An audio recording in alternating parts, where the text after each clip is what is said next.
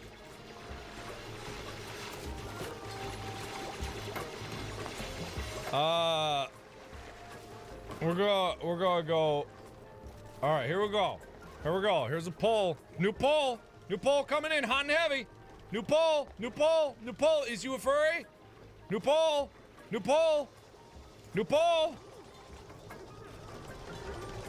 New poll. All right, let's do that. Let's see what happens. I mean, maybe. I don't know. I've never polled in that capacity before, so maybe the truth will come out finally. Oh my god, it's getting cold in here. Ah, it's getting cold. By the way, on the poll, the answers are youth and noof. Alright, you're eating ramen with makeshift chopsticks? What? Like you picked up 2 twigs from outside and that's what you're eating them with? I have no idea.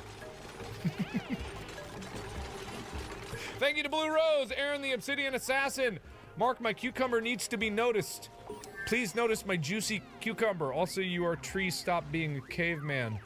You know, I love LOL Random. Everybody, who doesn't love LOL Random? LOL Random is just the best. The best. The peak of comedy. LOL Random. The peak of comedy. It's the best. How's my goo doing with Ethan? I don't like that either. Thank you to Spencer with an eggplant and a water emoji. Mimi Winters, Nick Akin, Chloe Rooney, Fuzzy Magic Joy, K Doodle Stuff, Creon, Liz B. Thank you so much. Thank you. All right, what's the results? It's largely split. It's 57% noof and 43% youth. Well, then I guess the truth does come out. We're dying. Shit. Ah, fuck. All right, well, we're dying, but oh well. What can you do about it, man? All right, let's harvest that. Okay, let's try it. Well, we can't get at these. Unreachable. Well, we've done goofed it. We goofed it pretty good here. We did a pretty good goofing on ourselves. So we need to somehow ungoof this. We gotta ungoof it. We gotta somehow... Right now it's really goofed, and then we gotta ungoof it. Okay? We can do this, though. Let's build another toilet. Boom, one more toilet. And then I'm gonna put another one of these right there, just so we catch it. All the poop, I mean. Just so we catch the poop on the way down. I wanna research interior decor. How long until this? 70%. We're gonna die. We are gonna die. Oh, we're gonna die. Ungoof the goof. Sharkiplier. Well, that's better than all the other names that you guys were coming up with. I suppose, anyway. Yeah. Your internet hates you? Don't worry. We don't hate you here. We don't hate you. Crazy Train. Notice me, senpai. Please read my message. Okay, I did. Master Crusader. Thank you so much. Eloy Valens. Blaze Macara. Gabrielle Johnson. Where do we send digital art? Papa, Shadow, Roxas, you can't handle the poop. I don't think I can. The Sassappliers sassholes. Yeah, something like that. Do I like cats? I like cats. Not as much as I like dogs, but I like cats. I like cats a lot. Pole of Death. Yeah, pretty much that's every pole. We can kill these hatches. We can eat their tasty flesh. We can definitely eat their tasty flesh. Oh, we can eat their delicious tasty flesh. Ooh, look at this. Look at this egg. Oh boy, we can definitely eat these tasty, delicious hatches. But I don't know if we eat the hatches if they're going to be gone forever. That's what I don't know. I try to keep things alive as long as I can, but it's not going to work. Top 5 desserts. Cheesecake, key lime pie, ice cream sundae, creme brulee, molten chocolate lava cake. Put that one at the top, actually. I like that. Those are my top desserts. Then, like, below that, one of those popsicles, the rocket ones, the red, white, and blue ones, because I love America. All right. Please check out Psychonauts. I remember Psychonauts. I've never played it, though. Like, those big games I just don't have time to play for. Like, the ones that I want to actually spend some time on are like this, where it's just a management game, and I try to do that. YouTube keeps freezing on you. No, damn it! YouTube, fix your... Ah! Oh, I'm mad! Ah! YouTube, fix your shit! Fuck! Shit! Fuck! I've eaten pineapple pizza. I've eaten it all on live stream. You guys saw I ate it on live stream. You guys saw. I think you guys saw anyway. Probably. Amanda Litt. What the hell? That's not supposed to happen. That's not supposed to happen. it doesn't take that my system. That's not supposed to happen. There's a very rare reserved one, and that's not supposed to happen like that because Streamlabs, you're misinterpreting what it is. You're not converting currencies properly. So don't mess with me, okay? Good. Don't do that. Don't do the messing with me. Don't mess with me. I'll stab. Hi, you're stuck, aren't you? Nope, they're not stuck, but it revealed a hatch. Okay, so these are almost done. I'm probably gonna need to make more. Got algae terrariums now, so that's kind of cool, but I don't want that.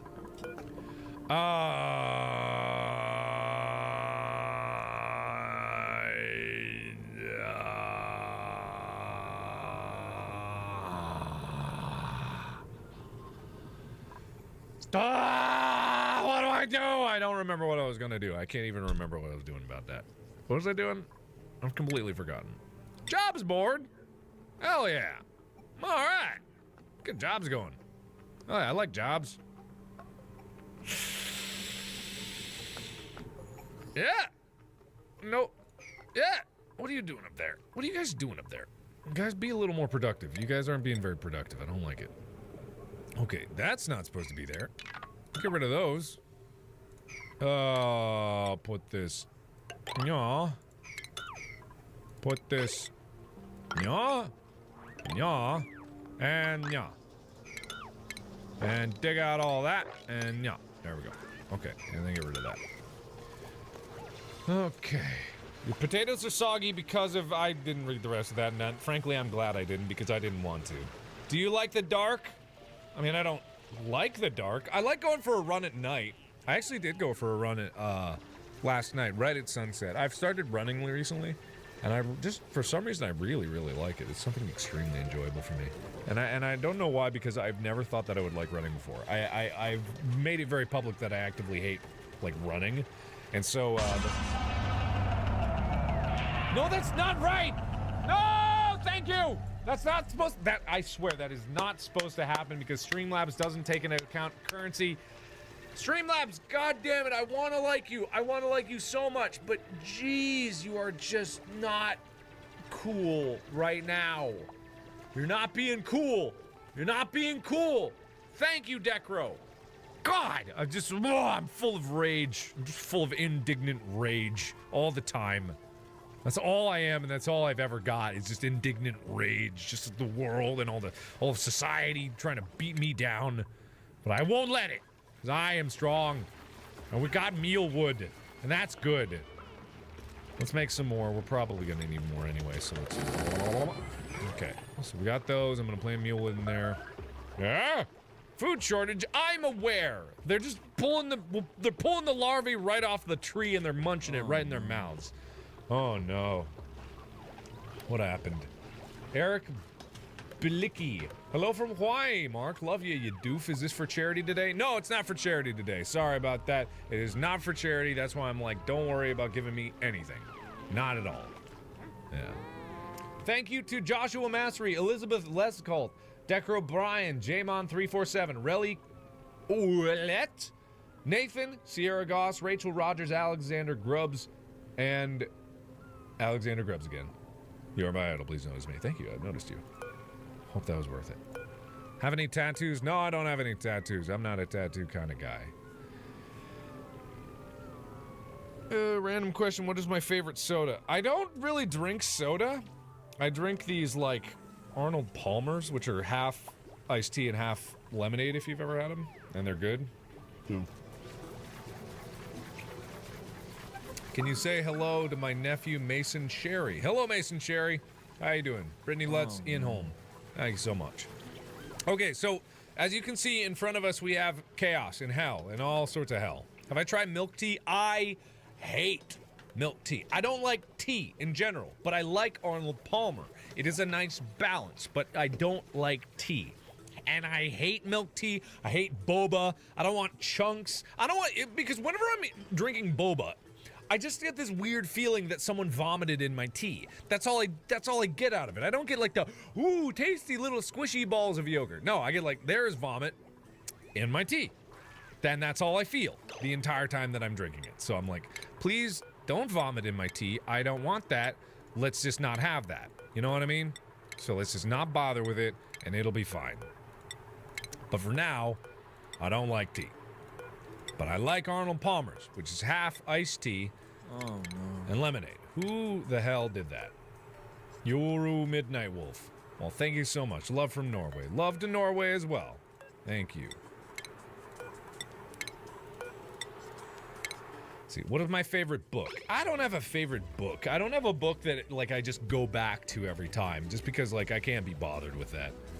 Like, I wish I could be bothered with it, but I just can't be bothered with it. Did you just drop that? Oh, God, because of all the carbon dioxide. Okay, well, I really did a goof. I really did a goof here, because I didn't get nearly enough anything to be able to do what I wanted to do. So I really goofed this super duper hard, but that's okay because I think it's okay. So long as I say it's okay, it's probably okay. I think anyway. Yeah, whatever. It doesn't even matter. Lock the CO2. No, the CO2 is fine. I'm gonna want the CO2 later on because of the slimes, if I can ever get to that point. Which I will, because I'm very smart. Stop laughing. I am very, very smart. Are you done yet? Jesus. Once this is done, I'm gonna get the next power thing, and then there we go. And then I'm gonna get the power regulation, get that. Where's my job board? Did I not build my job board? God damn it, I didn't build my job board. God damn it. All right, we're gonna make a break room. This is the break room. No, this is the break room. Now I got it. No, that's smart. I'm a smarty. No, that is not the break room. This is the break room. Got it. I'm smart. I'm so smart. God damn, I am just a good old smarty. I'm just a big smart man. Smart is what I am, and smart is what I do. I am smart. And god damn, I am just smart. Look at my big brain and my big brain. I am so goddamn smart. I am just the smartest smart to ever smart. I am a smarty, and I'm full of brain. Make up my mind. I've got it. I've got it. Another poll? No, I'm not gonna do a poll asking whether I'm smart or not, because I already know the answer. You're all gonna say that Markiplier, he is the smartest smart that ever smarted in the history of smart. He is smart beyond smart. He's so smart. He is unbelievable smart. If there's any one man that is smart beyond smart, it is that man, and that man right there is smart. That's what you'd say. We all know this. So actually, you know what I'll do a straw poll. I'll do a straw poll. Like, is Mark smart? Of course. Duh. Yes, sir.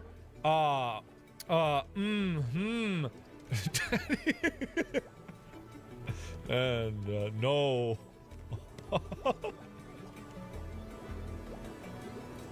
Alright, so we got a nice poll coming up here. Nice poll. Am I smart? I'm pretty smart. I'm pretty smart, guys. Guys, poll incoming. Poll is now exploding in chat right now. Look. Am I smart? Pfft. Obviously. Duh. Of course. Duh. Come on, guys. Am I smart? Yeah, you know I am. You know, where's the poll? Everyone shut up. You shut your mouth. You shut your mouth. Because I'm not going to deal with all that. Okay, who wants to dig? Gossman is the best at digging, so I'm going to make Gossman the dig. Mary is the best at building. Gopher. Tyler is definitely a gopher. Okay, Wade is apparently the smart one. Which Wade is? Wade is very smart. Okay, general engineer. What does that even mean? Operator. Oh, we don't need that. Okay, anybody good at farming? We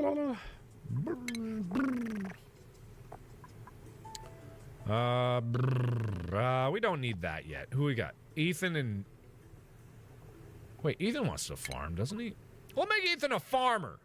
Seems like Ethan. Or Ethan could be the tidy guy. We don't need a cook yet.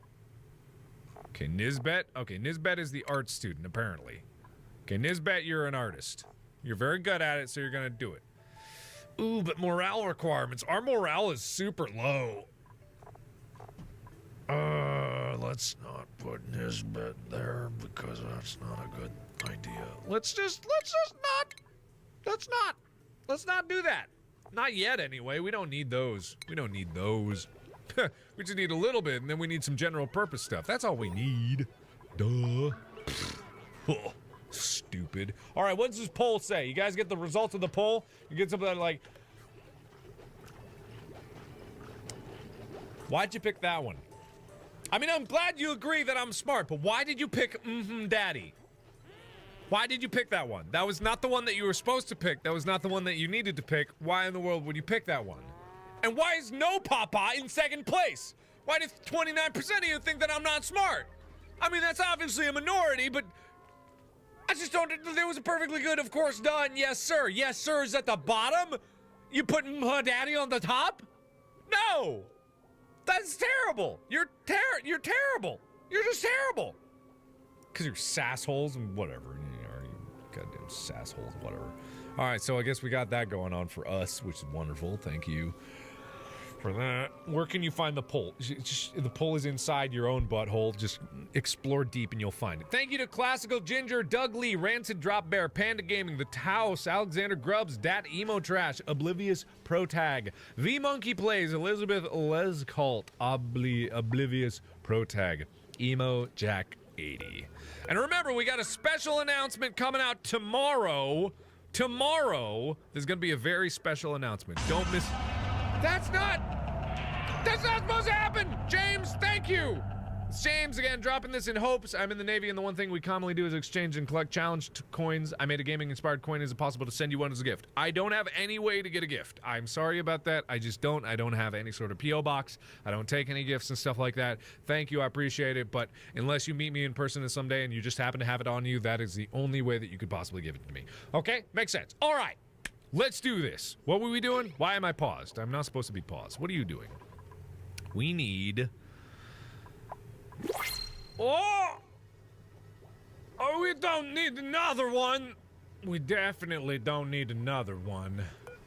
Well, what we do need is food. We are going to die. We are going to die. We have no food. Oh! All right. Okay. All right. Okay. All right, okay. Okay. There's food down there, but that's unreachable. Let's see. Okay. Uh-oh. Well, we're gonna die. All right, so we might die here. Did I make that clear? We might die. This might be die. This might be die. We might be die, but that's okay, because we might be die. There seems to be a lot of little things up here, along with some pepper plants and some whatever this guy is. I'm just saying, there's a lot of goodies over here. But we might be die. Okay, what we got to do is we got to go like a strictly go for the goodies that are here. Let's dig around this thing. Okay, let's not go there. Let's dig these out, and this out. Then we're gonna go down. We're gonna dig this out. Hope for the best. There's a lot of goodies down here. Maybe some food. Okay, go for it. That. There's some goodies over here. Here and there. There's goodies here and there. Okay, so far so good. There's goodies here and there. And hopefully some of this is actually food and we're not gonna die. How's that feel for... How's that good? Yeah, it's good. You know I'm good. I know what I'm doing. Thank you, KTB. Thank you, Jolly Boots of Doom. Thank you, Stunnington. Thank you, The Taos. Thank you, Blue Rose. Thank you, James Kwiatkowski. Thank you, Kelly Sparrows. Thank you, Classy Ginger. Thank you, Doug Lee. All right. We've got this. Maybe. We probably don't got this, but we're gonna try our best. Oh, they don't have any oxygen down there. That's gonna be tough to deal with. I wish I could create just a big vent to go straight down to the bottom, but we've got already problems to deal with right here. Hey, they got a muckroot. Okay, that is some food. There's indeedy-do some food. So some food is better than none food. So that's good to go. Let's dig out this here. Not that one. Let's dig out. Let's cancel. Let's put the big cancel on. Nah, no, that's fine. That's fine down there. It's only one person going after it anyway. I know we got a food shortage. I'm aware of the fact that we have a food shortage. Let's go for these. Let's go for, actually, let's go for these. And that looks about it. Then we should be held over long enough for the mealwood to grow, and then we can get a nice steady food supply, and then we're gonna be good to go. I don't like the fact that those are there right now, but that's okay because we got to deal with that while we got to deal with that. Okay? All right. You don't know how to send pictures in chat? Are you talking about the emotes? 'Cause I have no idea. Oh! Oh! Oh! Suffocate. Okay, wait. Wait a minute. You are an idiot. You are an idiot. Stop what you're doing. Think rationally about this. Now, how would you get out of this situation? That's how you would. You could also dig that out.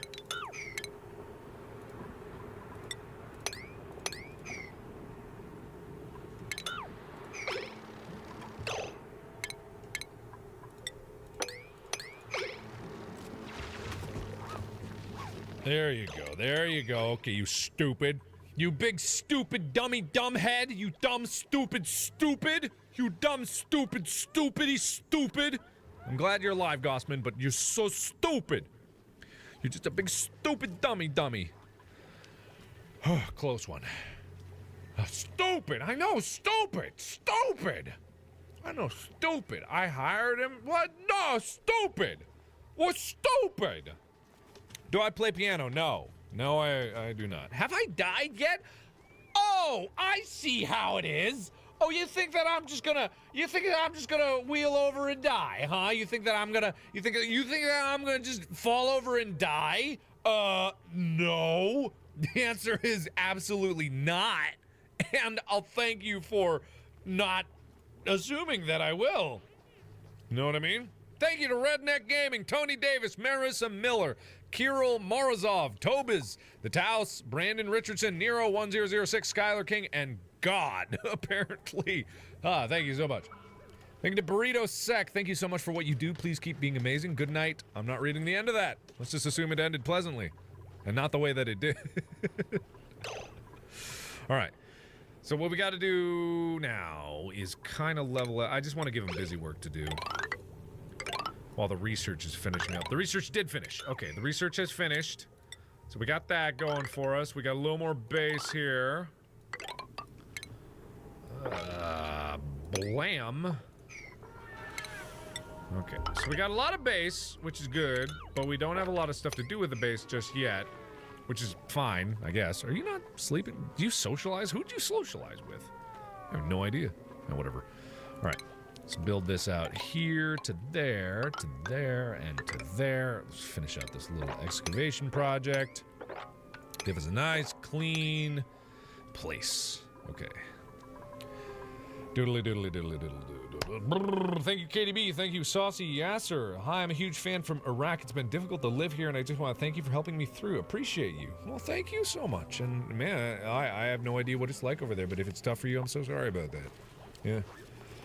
All right, Spooderman. Where do you see Spooderman? I don't see Spooderman everywhere. I don't see Spooderman anywhere, actually. Yeah. Oh, by the way, if you weren't here at the beginning of the stream, there's a special announcement coming out tomorrow. Be on the lookout for that. I've been working with someone that you know on a special project, and it's finally ready to talk about, so we're going to talk about it. Finally. But for the time being, it announces tomorrow, and if YouTube decides to not be a horrible son of a bitch in terms of notifications and not telling anybody that anything's actually happening, then you'll get notified about it, and that'll be pretty cool. But in the time being, you'll have to wait for tomorrow. Oh, did I not change the thumbnail? Oh! Whoa! Did I not change the thumbnail? Oh, God. Everybody change your answers on the poll to I'm stupid. Did I not? Oh, God, I didn't. Thank you. Thank you for letting me know. All of you guys were here this whole time being like, oh, it's a weird, scary thumbnail for Oxygen Not Included. Well, thank you for that. Now it's better. God damn it. Is it better now? I don't know how you'd even be able to tell. I don't even know how you'd be able to tell. Somebody go to my main channel page and just refresh that, see if it's changed. I don't know. God damn it, I'm such a tool. Well, all right, okay. So I don't know. Maybe I don't even deserve to be on YouTube because I just don't understand how it works at this point. There's so many times that I just absolutely forget everything. What time tomorrow? I think noon Pacific Standard Time. There's going to be a special coordinated video upload from me and another guy, and you're going to see it. It's going to be great, but it's fine. Did you know YouTube was hacked? If it was, that's wonderful. I don't know. It probably doesn't affect me at all, but that would explain why everything's absolutely broken. But the fundamental problem is I shouldn't be on this platform with my level of smartness. Okay, what am I doing? I have no idea. This place looks too big. I think this place is a little too big. I think I've got a problem. It's just a little bit too big. It's a little bit too big. Just a little bit too big. I think I might have an issue. Might have an issue. Nah, it's probably fine. I think it's okay. Might not be okay. It might not be okay.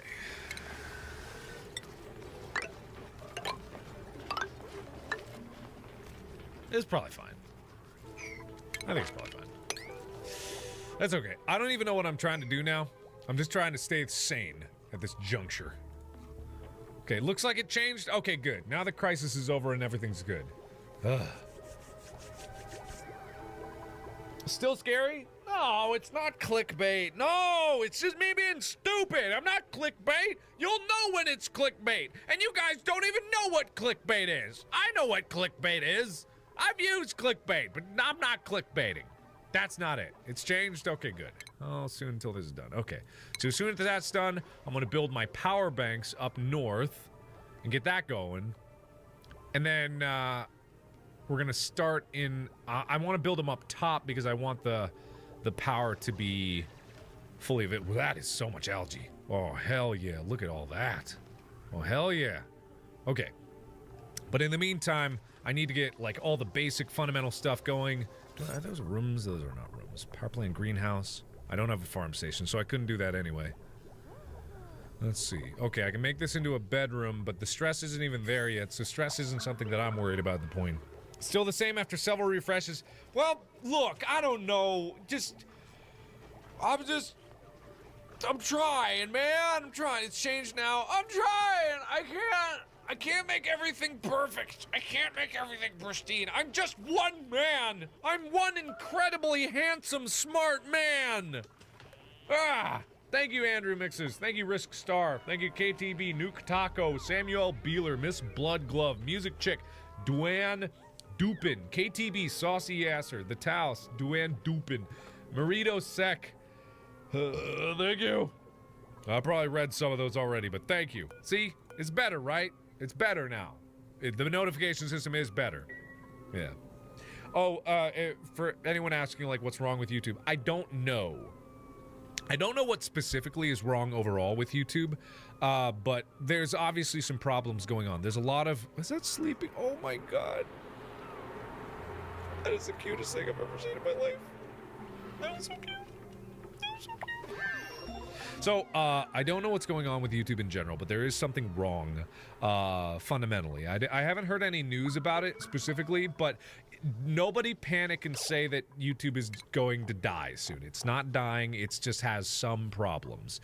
Now, just because it has some problems doesn't mean that everything is hunky-dory, but it's nothing worth panicking over. Just so everyone understands that. Nobody goes spreading rumors about how, like, it got super hacked unless there was solid evidence about that. My channel is not going to blow up. My channel's not... Whoa. Well, that hasn't lit in a while. But my channel is not going to blow up. Don't worry about that. That's not the whole situation here. It is fine. Everything is fine. Oh, that's bad. Mackenzie Anderson. Hey, Marcus Mackenzie. I'm the 11-year-old who donated last time. Still love you. Can you... do you have $100 to donate? Well, thank you, but double check with your parents about that. I'm double check double check with your parents about that if that's okay. I don't want to get in trouble for anything like with your parents, because if you just, I'm just saying. You know what I mean? Make sure that you can give that if you can. And I don't need it in the first place, but I want to be very clear. You don't have to, you don't need to, and make sure you can. So thank you, but make sure. Okay. All right. I don't know. Oh, yeah, back to YouTube. There's a problem with the notification system, obviously. The members who haven't been getting notifications on post, I don't know when that's going to be fixed. I don't know when anything's going to be fixed. So just pay attention tomorrow, because I'm going to try my best to, we are going to try our best to announce it to everybody as possible. If it doesn't get to you, we're trying our best, but sometimes it just doesn't work. And then we'll just do what we can when we can. Okay, this is going to be the battery room. Oh, that's okay. I know how to fix that. Because it'll be like I meant to do it the entire time. Oh, hell yeah. Okay. And we're going to build it big and tall. We're going to build it big and tall. That way we can have a ton of batteries in a big room, and it'll be super sweet. Oh, hell yeah. Oh, yeah. Big battery junction coming up, hot and heavy. Oh, hell yeah.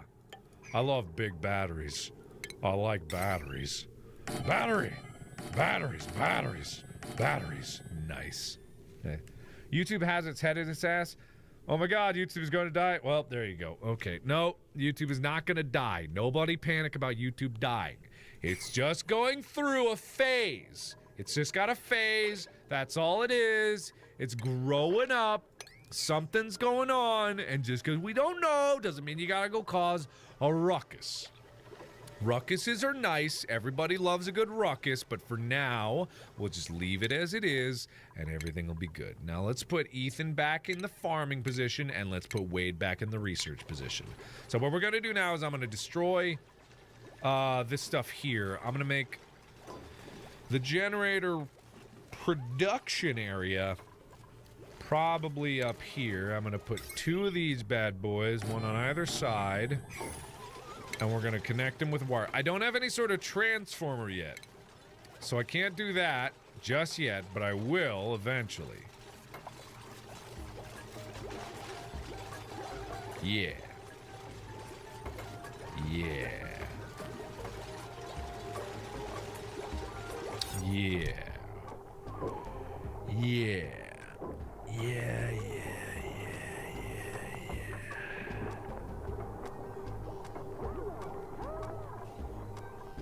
Yeah. Okay. You need food? I know we need food. We've got food. Don't worry about food. We got Ethan on the job as far as like actually making food, so we're good to go on that. Don't worry about it. Let me worry about it. You don't worry about it. Because we all go, I fucked.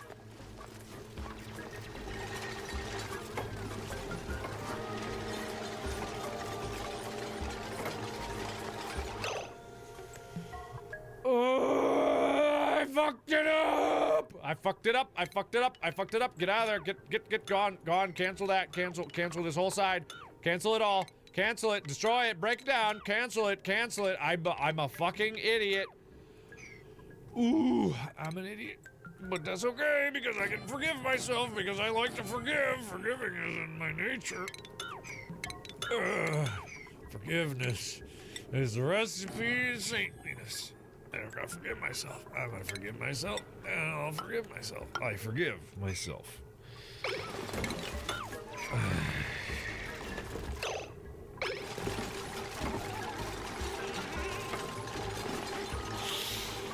Okay, it's fine. When can you get a new character in the game? I could get one right now, but I don't have enough food or oxygen to even deal with that, so I'm not going to deal with that right now, and I'm not going to worry about that. I'm just going to... I have what I got. I'm going to do what I got, and that's it. So as soon as I'm able to get these up and running, I'll run the power up to the batteries, and I'll worry about getting the various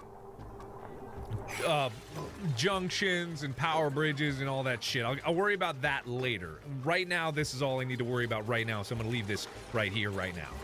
It's cozy time, everybody. It's time to get cozy, so everybody cozy up, cozy down, cozy up, get nice and cozy like, get nosy. No, I'm not gonna notice you if you call me daddy.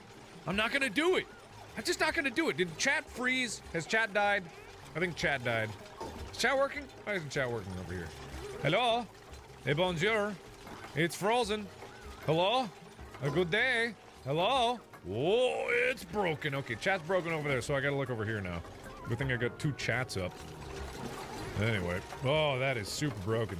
Alright, well, we're just gonna do this and refresh shit. There we go. Okay. Oh, more about... I don't... That's the thing. If you're asking me about what's going on with YouTube, I don't know. I have no idea what's going on with YouTube.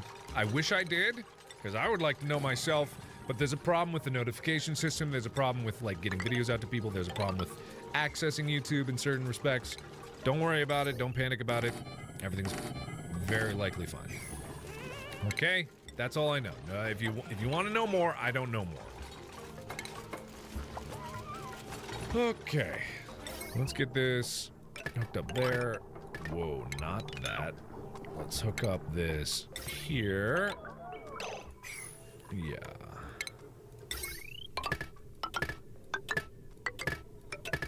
This is what I call a battery. Makes sense. I don't know if you guys knew that, but this is these are batteries. Hope you knew that. Okay, cool.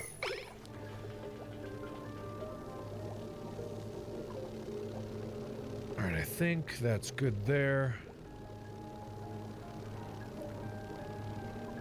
There's not enough material to restore the base? Well, what do you mean there's not enough material to restore the base? There's plenty of material to restore the base. Everything is fine in the base. Everything is going to 100% fine. Chat broke down on YouTube? Yeah, I wouldn't be surprised. Well, see, the thing is, another secret about YouTube, they push updates on YouTube every week. Every 2 weeks. Every either week or 2 weeks. They push out a new update to the entirety of it. Oh. Did I miss that? Did I miss it? Yeah.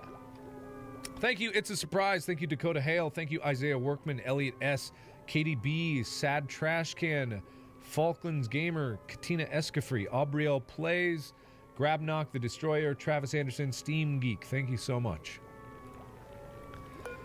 Who doesn't have a bed? Somebody doesn't have a bed. Somebody was sleeping on the ground. Oh, you were sleeping by the toilet. Is that Tyler? Is that Tyler? No, it's Ethan. Just wants to sleep by the toilets over there. Ah, that makes sense. But hey, that's Tyler's territory. You don't eat poop. Tyler eats poop. Anyway, I gotta get him a better hat that he can see his glorious blue hair. All right, so they're gonna finish up this project, and then clear out the roof there. Then we're gonna have our big bongo battery system. Oh no, what happened? Oh no, time unraveled. Hi Mark, my name is Jacinda. I'm a big fan of your videos and I think you're an absolutely amazing person. I love you so much. I wanted to know if you'd ever visit Texas. Ooh woo. We went to Texas for the first leg of our tour. We went to Houston and Dallas. And people seem to not know that we went on this tour around a whole bunch of cities, and I'm actually surprised to see how many people don't know or remember that we went to their city oftentimes. Let's get this. I don't know why there's water there. Yeah, but we did. We were there. We were in Tennessee, too. We were in Tennessee. Yeah, we were there, too. Yeah. But we're not going on tour anymore after this. I'm sad to say the tour is going to be absolutely ended after this. We go to Australia, and that is the absolute last of the tour stops that we're going on for the You're Welcome tour. If you haven't seen the tour documentary, it's available on my channel. The name is Markiplier's Tour, the Movie. It's a great, almost feature-length documentary. Hypothermia. Well, just clean it up, you doof. Ethan, you doof. All right, whatever. They're finishing that up. Okay, so we got food. That's good. We got that. That's good. I should probably build some sort of like an actual cookery.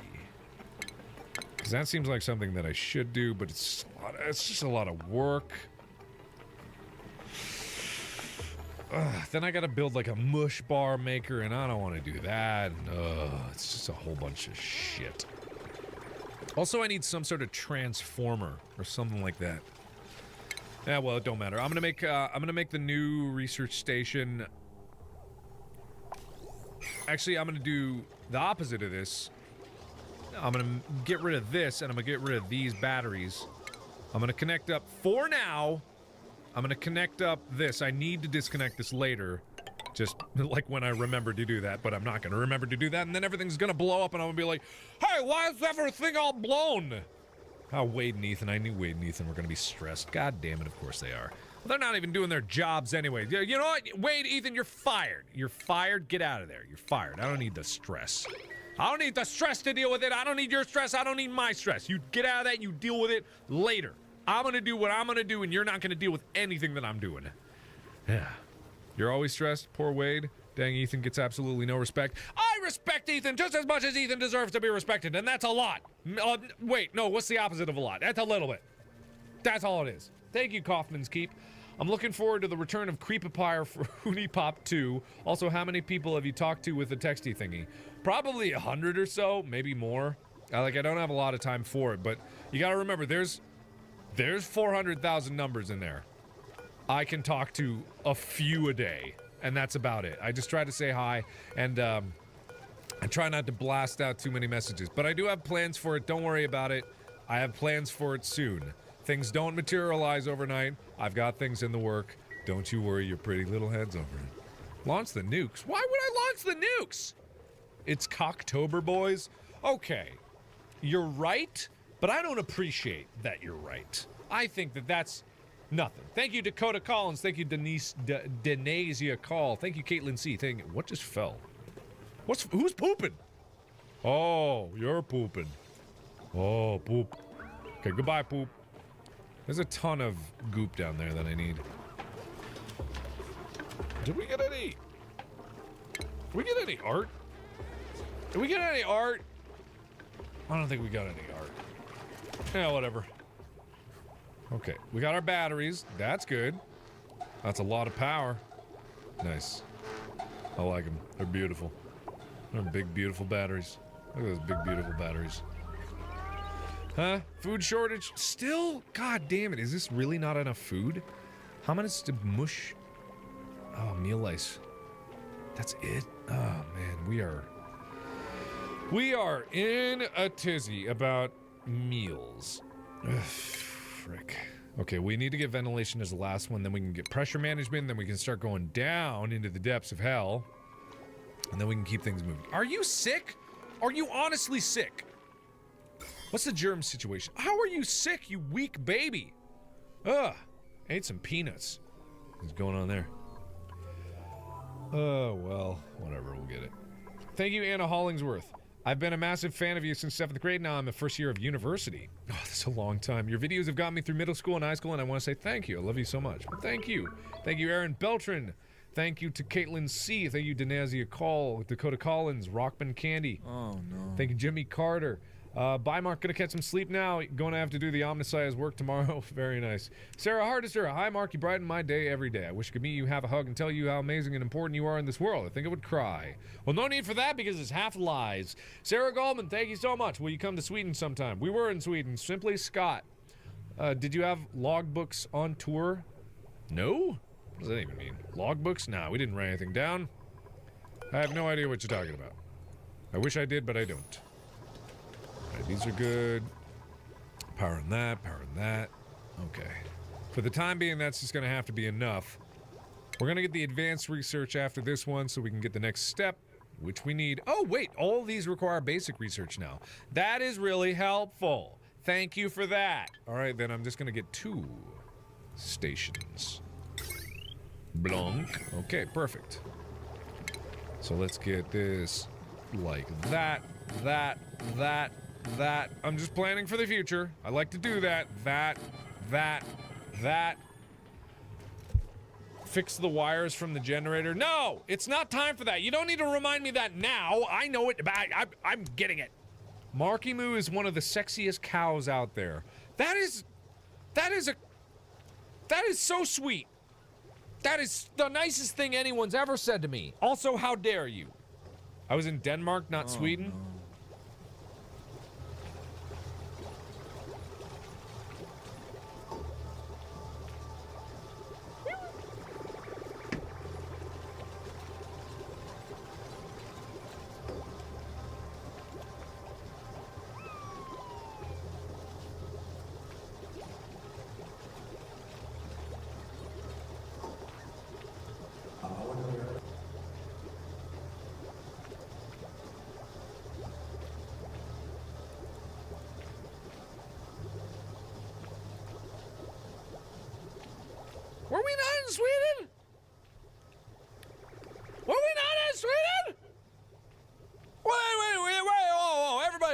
Were we not in Sweden? I can't even remember half of the places that we went to, but were we not in Sweden? I thought we were in Sweden. Were we not? Everybody stop. Everybody hold on. Everybody stop. Just everybody hold on. Were we or were we not in Sweden?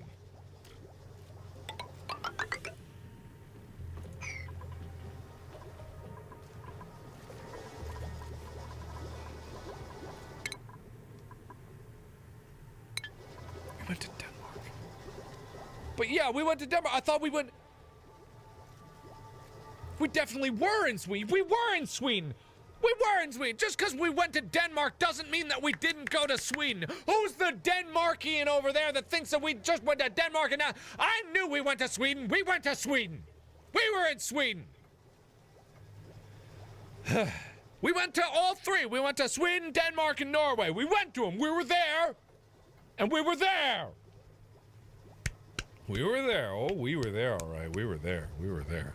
Thank you, Hyena Fan. Please do a charity stream for the Animal Hope and Wellness Foundation someday. It's right here in Sherman Oaks. I've done numerous animal charities. Would love to do one again. River Ramos, Caitlin C. Thank you so much. Green Tea, Jennifer S. Jane Bowler. Caitlin C. This is a long shot, but you maybe remember the poem I sent you for a mail a long time ago. I got an A on it, and you read it. Everything you could come to Albuquerque. I don't remember the poem right off the top of my head, but thank you for the poem, and I'm glad you got an A. Thank you, Outreach from Zane. All right. So they're good there. Our batteries have a lot of battery. Okay. Larger batteries hold more power and keep systems running longer before recharging. They are barely losing any. We are still low on food. How the frick are we still low on food? These are doing nothing for me. I think I gotta just make... I gotta make, like, one more, and it's gonna be brittle blossoms. So we're gonna make one more. It's gonna be brittle blossoms. The door here. I don't know why I'm bothering with the door, but it feels good, you know, so that's the only explanation that I need. Okay. We're gonna need the brittle blossom. We're gonna get the brittle blossom. We got the brittle blossom. I think that'll illuminate them all. If that doesn't illuminate them all, then I'm an idiot and I don't know what I'm doing. Which is very, very high population. This is another wire. I'm going to fix that later. Once I get the junctions, that's when I'm going to do that. But for now, it's fine.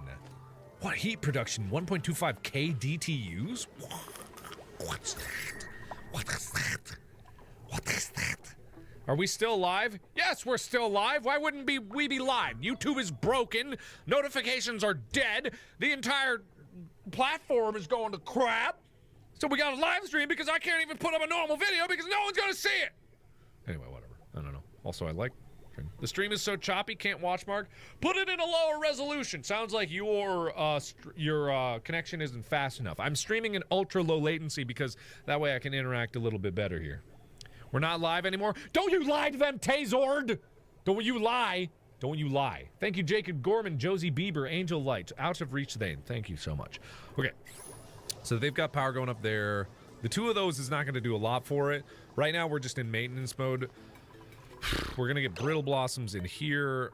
Blossom seeds, blossom seeds, blossom seeds, blossom seeds, blossom seeds. I've got more blossom seeds down in the watery depths of hell down there, which is unfortunate because I can't reach them, but whatever.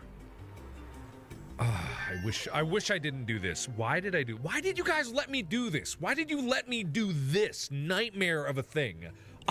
You guys just stood by and allowed me to do this monstrosity here. And frankly, you know, I'm disappointed. That's all I gotta say. I'm just absolutely disappointed in you guys. I think that you guys allowed this to happen. You should have known better. And you know, I'm just very, very disappointed in you guys. That's all I gotta say about that. That's all I'll say. But you know, just like you should have known better. You should have known better than let me do something that obviously was not a good idea. So I blame you. And yeah, that's all there is to it. Really, you don't have any light over there, you stupid piece of crap? You're really gonna be like that? Like, dude, we don't have light. What's light? I don't know what light is. Whatever, though. Can I just, like... Why can't I just set all of these to do everything here? Oh, we should get showers in here. That's definitely the best idea that we got so far. let's do sanitation. I like sanitization. I like sanitation. Sanitation's good. If you delete the channel, what will happen to our memberships? I don't know. I'm not gonna delete my... Wait, where... What is the rumor that people saying I'm gonna delete this channel? What the hell is that all about? I'm not gonna delete my channel. Why would I do that? Even if I stop doing YouTube, why would I delete the channel? That's not the situation here. Who's thinking that I'm gonna delete my channel? What the hell? What is that? Why are the lights flickering? Who thought that? Don't delete it, Mark. I'm not deleting it. In what situation would I delete this shit? I'm not doing it. Don't worry, cause I'm not. I'm not deleting it. Where did that rumor start? I said it was a joke at the beginning of it. YouTube's broken, therefore I don't do it. I can't do YouTube. And it's not the situation. That's not the situation. Don't do it, Mark. I like all the panic. All right, well, let's put it to a straw poll, I guess. Yeah, let's put it to a straw poll. I mean, maybe I should. You guys make a good point. Like, should I delete my channel? Yuppers, peppers. Yep. Nope. Yep, nope. There we go. Here we go. New poll coming. New poll coming. This is the big announcement for tomorrow. It's like I make a video. It's just a very tearful video. It starts out with like, I have something to sell you guys. Like, or like, oh, this is gonna be so hard. And like, or like, I've never done something this painful, and it's just tears streaming down me in the thumbnail, and it's just gonna be like, I'm deleting my channel. So, yeah, that's gonna be it. All right, what are the results? What do we got? The results? Oh God, why are we flashing? Nope. Well, Nop is only at a 63%, so that's a modest bump. There could definitely be an argument made to delete it if 37% is saying to yep. Man, okay, all right, I gotta listen to that. Oh man, no, delete channel? Delete my channel. You sure about that? Oh, that's bad. Oh, geez. Soul Morphine. Hi, Mark. In pregnancy, I binge watched a lot of your horror gameplays. Now, 2 years later, my daughter recognizes your voice and has called you Marky Moo twice. Start them early, right? Get them subscribed when they're a toddler. Sign them up for a YouTube account. Get them subscribed. Tie your friends to chairs. Make them watch my videos. That's what I expect out of every single one of my fans. And if you guys didn't know that when you were signing up for that, you're signing up to this level of commitment, then hoo boy, you guys don't know what you're on about, because it is that level of commitment here. You got to be willing to pay in blood, sweat, and tears for this. See these lights flashing? That is the minimum of what I expect from my fans. You got to be ready. Any moment, any day, anytime, anywhere. Get some random stranger off the street, get him to subscribe to my channel. If you're not spamming those likes, bells, subscribes, and leaving a comment, adding to your favorite the second a video comes out, what are you even doing with your life? Not enough. That's the answer. You don't even need to tell me what it is not right, because you're not doing it right if you're not doing that. Oh, that's bad. That's bad, AJ Delota. You need to eat more cheese, otherwise the world will end. I'm trying to cut back on cheese because I've been eating an unhealthy amount of cheese, and I'm trying to make sure that I don't die from cheese overdose. But I'm trying to cut back. I do love me some cheese, but just don't worry about it. I got it under control, because all this is good to go. Can we dig this out, please? Can you make this a top priority dig? We're really starving here. We got like no food. Really having a tough time here. We gotta get... Ethan, you are not farming hard enough. Where's your hat? Oh, you're not a farmer anymore. That's right. All right, good. They're doing that. Okay, get these mealwoods in here, because we're dying here. We're dying here. We're really dying. We've never been dying as much as we've been dying right now. Okay, there we go. All right, we are close. Close to the brink of death, but that's okay. Luis, will you notice me? I just did. Thank you. Thank you, Angel's Light, Ariel Hill, AJ Delota, Michael Swart, Nico Paul, Necro Bunny. Put glow bugs in with the blossom. I can't. Whatever. Nacho Lover, Soul Morphine, Ghost Dragon, Theory. Thanks for helping me dumb down every day, Mark. That's insulting, but you're welcome. Thank you, I guess, but screw you. I don't know what to feel right now. I've got so many emotions sitting inside my heart. I'm gonna fix this because I hate this. I'm gonna fix this. Ooh, what did we do? We finished research? Cool. Let's get Let's get, I guess meal prep would be good. Egg cracker. Ooh. Okay. I'll take that. I'll take the egg cracker, then we can put these guys to work. We can't wrangle them up just yet, but they're still pumping out eggs. So we gotta get that. We'll get that. And then we'll make some more eggs, and then we'll taste them up. They'll be nice and tasty. Burn the building down. Okay, that is a bad idea. Let me just go ahead and say that is a bad idea. Thank you, Storm Nova, Dr. Kratos, Dread Knight, Sarah Gallman, Bionicle, Angel's Light, Ariel Hill. That's a bad idea.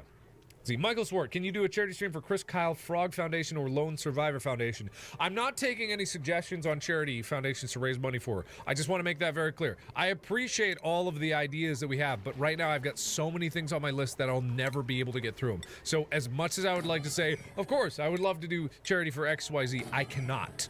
And I'm not to be an asshole about that, and I want to make sure everyone understands I cannot do everything. And I definitely can't raise money for all the foundations that I've said I would put on my list to raise money for. So I'm not taking any suggestions at the moment. Please do continue to try to raise awareness for them. Feel free to do that, but I cannot do everything. I wish I could, but I cannot.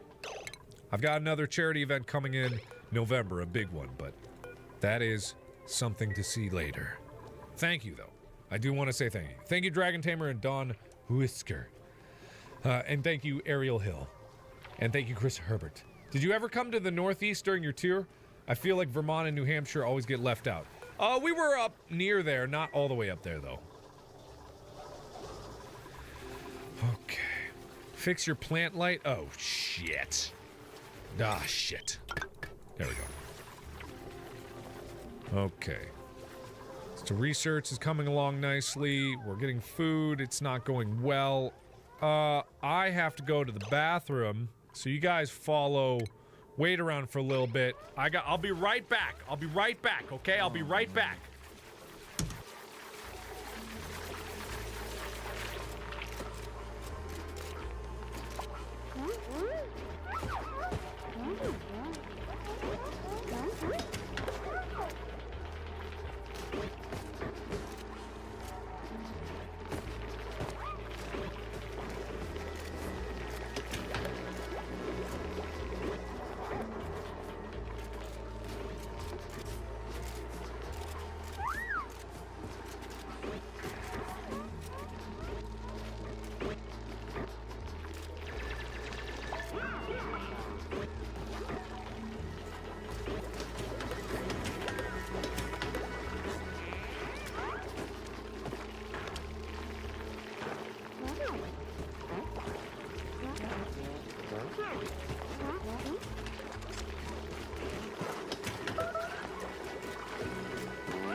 Okay, I'm back. Thank you for waiting for me.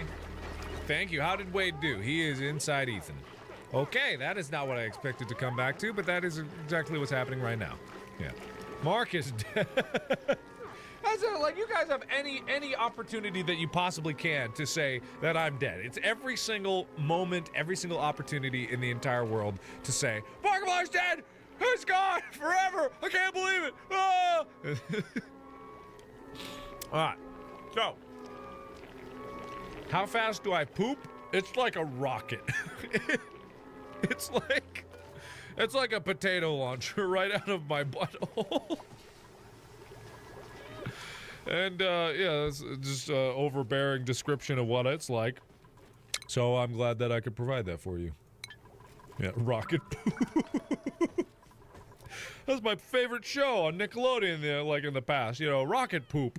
I remember that show very nicely.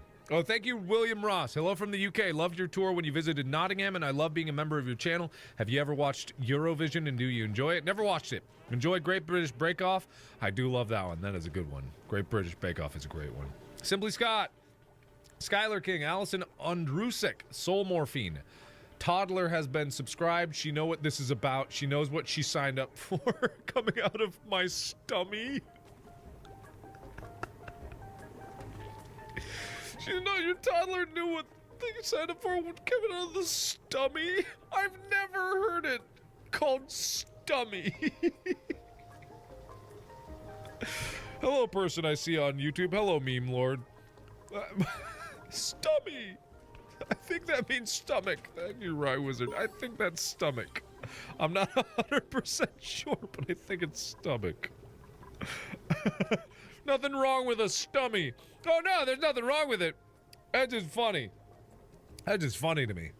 Oh god. How many people out there watch Great British Bake Off? If you don't, you're wrong. It's a wonderful show. Wonderful show. Okay. God, food is just an issue. Food is just such an issue right now, and it's because of this horrible monstrosity. Why is that happening? Oh, that's bad. Oh, that's bad! Michael Shyrock. Mark, you have a big heart. Keep helping people. You're good at it. Don't forget to take care of yourself. Oh, I'm great. I'm great. If YouTube could fix their shit, I'd be super happy. But, you know, while it's broken, I guess I'll just make do with trying to be a big dumb goof as much as I possibly can. But in the meantime, I'm great. I'm real great. Why is it flashing again? What are you doing? What are you assholes doing? What are you sassholes up to this time? Oh, that's bad. Oh, that's bad. Oh, Mr. Smith. Hey, Mark, love your videos and channel today. I just got out of basic combat training for the U.S. Army and only have today of freedom, and just so happens you're live streaming. I hope I have the freedom of catching up on your videos in your next one. Love you, Mark. Oh, thank you so much, and congratulations for that. And I'm sorry you're wasting your only day off with me. I don't know why you'd be doing that, but thank you nonetheless. I'm glad that I can provide some kind of semblance of an entertainment coming out of here. Okay, so what I gotta do? Oh, thank you, Night Hyena, X Shadowblade, Rye Wizard, Mad Wolf, The Mechanical Fox, Michael Shyrock, Chris Herbert, Amber, Code Lagan, Soul Morphine, Allison Andrusik. Thank you so much. Okay. We're gonna go pressure management, filtration, air system, converts water into oxygen and hydrogen. Well, that'd be nice. But I gotta create something much, much bigger and much more in-depth before I do that. Okay, they're going here. I'm gonna set this... Well, it's already it. I guess I got nothing else to do, so why not do that, right? Oh, do we have hygiene? Ooh, that's right. We gotta build a shower. Well, we're gonna build a shower, all right? We're gonna build an industrial bathroom, and I'm gonna actually... What I'm gonna do is I'm actually gonna turn this into, this is gonna be the new big bonkin' basin. That's what this is gonna be. It's a technical term for it anyway. Big bonkin' basin. It's gonna be the dump.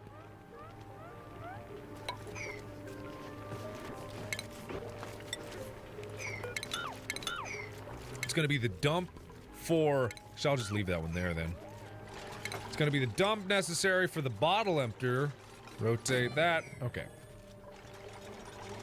And then, this is gonna be where the, bad water was gonna go. No, I don't like that. I want it to be one up. Break time! There we go. That's gonna go there, and then we're gonna get underway with that. This is the new update, by the way. This update just came out today. Like a half hour before I started streaming today, that's when this update came out. I'm gonna be streaming for like a little bit longer, probably another... Oh, we're starving, aren't we? Oh, we're not doing so good. I think we'll be okay. I think we're gonna be okay. They got enough calories in their system. I think they're gonna be okay. Ooh. I think they're gonna be okay. It's gonna be close, but I think they're gonna be... all right. Ooh, I do not like you. You've been saying for 2 hours that you haven't been doing good on this game, but yet you're still alive. What? What? Excuse you? I've never said once that I was not doing good at this game. I'm an oxygen not including master, and I'm doing great. Ethan still needs a bed. Ethan does not deserve a bed, to be perfectly honest. Let's just be perfectly honest with each other. Ethan, the last thing that he deserves is a bed. I think we can all agree on that. That is just absurd to even think that he would have a bed. So let's not give him a bed and not give him the benefit of a bed, and we're gonna be fine, right? Well, let me actually dig these up. Uproot that, because I can probably relocate them over here, where the light is. Oh, that's almost got food. We need to find food. I need them to go digging for this. Actually, let's try here first. Before we go there, let's try this at least. Because there's something here, and I want to find out what it is. Alright, let's try that. It's going to help a little bit. Then I guess we can dig here. That'll be good enough. And if that works out, then that works out. But if it doesn't work out, then we're going to be screwed.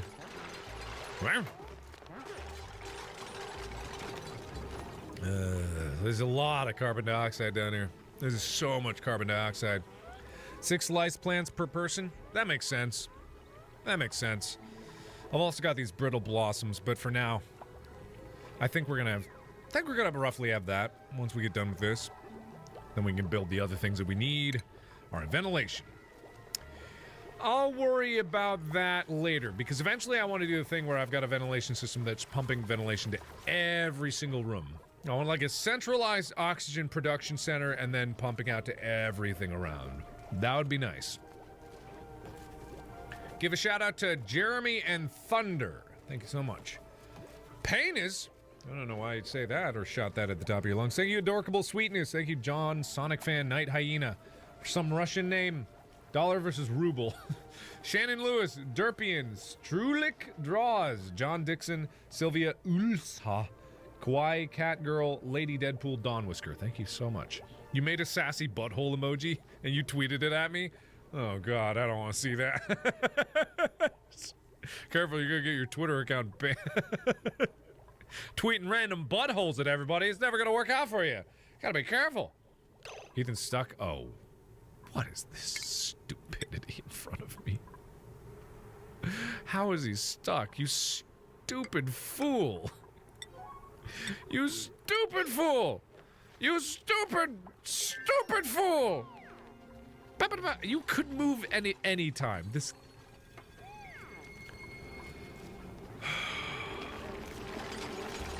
What are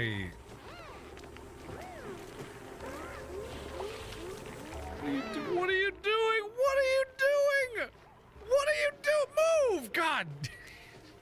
Why are you hanging out there? Are you chatting with that thing? Oh, I know why. I know why. I know why. I know why. I know why. Okay, I know why. They couldn't go anywhere else. I was so confused. Okay, hang on. Are we done with that? Okay, we got that. I was so confused there. I thought for a second. And we need to build the egg cracker, and I guess we might as well make a mess hall or something like that. Let's make the mess hall! I don't know what we're gonna do with it. I want more mints. Look, I know this isn't the best thing for me to eat on stream. And I know that eating on stream is kind of a bad thing anyway, but I'm gonna do it because I just don't care. Remember, I'm a sasshole, and you all are sassholes with me, so we're gonna get there. Yeah, praise the cheese. Yeah, praise the cheese. Oh. Mish. Hey, you Lady Deadpool, never heard of this game. What are you doing here? Never heard of Oxygen Not Included? You've never heard of this wonderful game called Oxygen Not Included? It was a great game. Delightful game, even. Best game. Love this game. It was made by the same people that made Don't Starve. What is happening? And it's just where you try to build a base and try to not die. That's the general gist of it. If you can not die, that's doing pretty good. And if you can die, then you're pretty much in the average of the gameplay.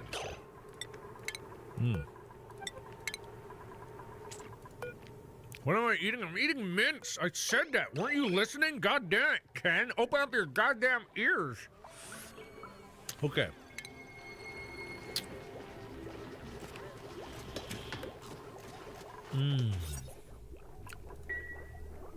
Is the kitchen different from the mess hall? I don't think it is. No industrial machines. Okay, no, that's not different. That's not different at all. Okay. Okay. Okay.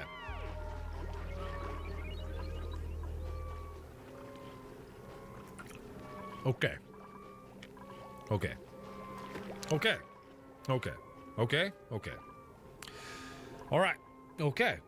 I think I got this. Marky Moo's breath stank. No, don't! Don't spread rumors about that. My breath is pure minty deliciousness. I could bottle my breath and sell it. That's how good my breath is. I could do it, and people would buy it. Don't think that people wouldn't, because people would. Oh, people would love to get a hold of a jar of my breath. Don't even think that we wouldn't. Ooh, they would love that. Ooh, raise your hand if you'd buy. Poll time.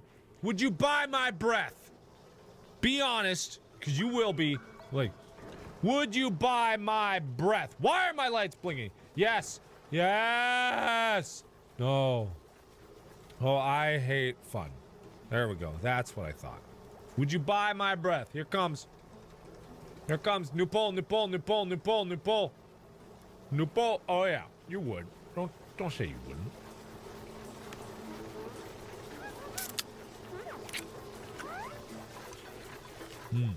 Oh, that's bad. Oh, that's bad! Kendall Bates. Hi, Mark. Still doing great. Keep up the awesome work. Not reading the end of that one. Thank you so much. Thank you, Belzadonna, Fearsome Facts, Stephen Busari, Preston Cox, Soul Morphine, Lady Deadpool, Fearsome Facts, Stephen Busari. Thank you so much. Where's the answer? What's the answer? Exactly! Oh, God, that's a lot of people saying they hate fun. Well, that's sad for you that you hate fun, but that's a solid 58% of people that would buy my breath. Who did that? Skylar King, my phone is about to die, so I'm going to leave. Thank you for all the great videos. Stay healthy, and tell Chica I said hi. Well, thank you for that. There's a lot of people that are telling me to stay healthy. I don't know why. Is something going to happen soon with my health? It's the only thing I could suspect out of that. Oh, well, I think I'm fine. What, why am I going? What? Okay, there we go. Why are my lights flashing again? Why is that a thing that's happening? Why does that keep happening? Who keeps doing that?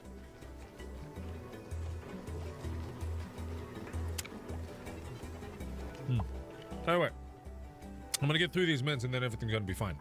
Oh, to recap, tomorrow, big announcement. Noon Pacific Standard Time, video on my channel, big announcement. You're gonna want to see it.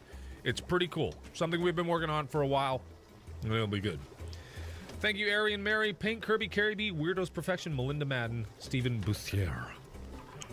All right, we're almost good on food. Oh, we are good on food. Yes, we're good on food. Okay, so what I need to do is I need to build...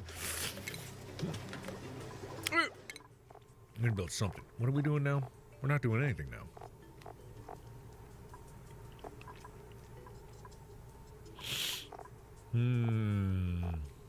All right, advanced research then. What happened with the Korean dog lady? We gave the money. We gave the money to the Korean dog lady. She got the money. She was unbelievably grateful. Really incredibly grateful. The sad part is, we would have had a video. We had pictures. I posted pictures of it. We would have had a video of it, but both my mom and my uncle did not hit record on their phones when they were capturing the video of it. Both of them did not capture the moment where I gave the money to her. They captured after the moment, because they both forgot it, but we did take pictures with her, and she is incredibly grateful. Like, she was in tears at how grateful she was, because she kept saying, like, because we gave $6,500 to this lady who, basically, she was rescuing dogs for the past, like, 5 years now, and she just has this small farm-like thing with dogs packed in there to the brim, just so many dogs. And they've all been neutered, they've all been fixed, because this nice vet came in and helped and fixed them all, so they haven't had any like accidental puppies or anything like that. And they're just, it's just this incredible lady that's doing this completely selfishly, so we were able to give money to her. And it, like, she was just so unbelievably grateful to have like this money. She didn't expect anyone to ever like do something like this for her, and you guys did that. So thank you guys for helping her in her quest to save these dogs. That is just something like that she never ever expected in her entire life, and the fact that she gets to like help out even more dogs, build a better facility for like them. You should have seen her bed. Her bed was in this building, this converted storage building in the very back. It looked like a jail cell where she slept. And that's the kind of condition that she lived in because she just puts all of her money, anything that she could possibly make, to saving these dogs. Like, she has nothing. And she's going to put that money just to building better facilities for these dogs. She's got over 150 dogs in this small compound. Tiny compound. They're all fed. They're all cared for. They have their own space. They all get their own running time. But it's like a 24-hour operation to make sure that these dogs are well taken care of. And so, you guys have done a lot. And just thank you for doing that. Just on a whim, we decided to raise money for this lady, and I was able to deliver it in person, and it went to a great cause. So it's cool. And my mom's still in touch with her. My mom has her number, and they just talk. So, and my mom wants to help out more. So that's really cool. Thank you, Jasmine Barker. Thank you, What's It To Ya? Thank you, Ruby Rose, Don Whisker, Classic Action, Brett Laisley, Jacob Wilmot, Aaron Marie, Paint Kirby, Carrie B, Weirdos Perfection, Melinda Madden, Stephen Boussoir. All right. I need to do... Oh, I said I was going to build a kitchen forever, or a mess hall. Okay.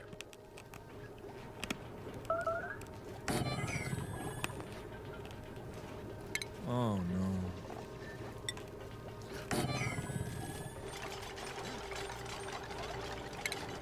Sorry for the ASMR right there, but had to.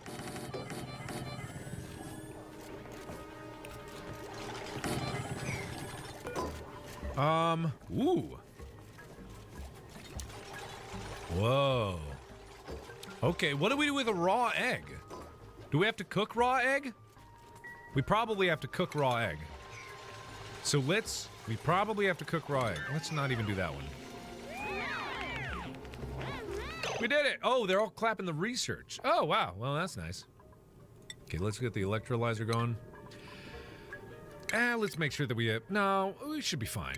Okay, we're gonna put an electric grill there. And we can fit one more furniture in there.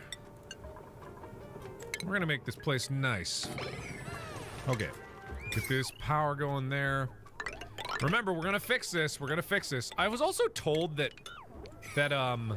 refrigerators are terrible. Because if you're making more food than you needed anyway, then you're not doing it right. So let's get whatever hatch eggs are popping out of everywhere. Let's get them in there. And then eventually we're gonna get the wrangling, and then we're gonna get the food really going with all these hatches. But for the time being, we gotta do what we gotta do. And we're not gonna get there until we get the advanced research. Let's go for it anyway. Let's go for ranching, because I like these sweet babies. Shout out, please? Heartbreak Soldier. I'll give you a shout out, but I don't do shout outs really. Thank you, Emmett C. Thank you, Frost Werewolf. Thank you, Ninja Cookie. Thank you, Kyle Loop. Thank you, Jennifer Rivera. Thank you, Biosurge. Jasmine Barker. What's It To Ya? Thank you so much. All right, so there is that. Put both that. Let's get rid of this thing. And then we can finally give Ethan a bed. He doesn't deserve it. He still doesn't deserve it. I still firmly believe that he does not deserve it, but at least he'll have one. And because I'm nice and I'm gracious like that, I give it to him. But only because I'm nice and only because I'm gracious. I am nice and I'm gracious, but he doesn't really deserve it. Yeah. Will Ethan go into space? Probably not. I don't know if he deserves that either. So I'm gonna go a big no on that one. Did we get... Okay, what do we got? Can we make omelette? Ooh, I like omelette. Colony lacks sous chefs. Okay, who's gonna be a chef? Ethan the chef. Ethan is going to be a nice chef, a sous chef if ever there was one. And I suppose we could also make the next research be artistic expression, so that we could get it a little bit nicer in here. But for the time being, we'll just put some nice lights. Oh, that's what I would call not nice, because it's not symmetrical. Okay, we good to that? Oh, that's a real nice. Oh, now that is what I call a spicy and nice. Oh, look at Ethan go! Look at him cooking up a storm!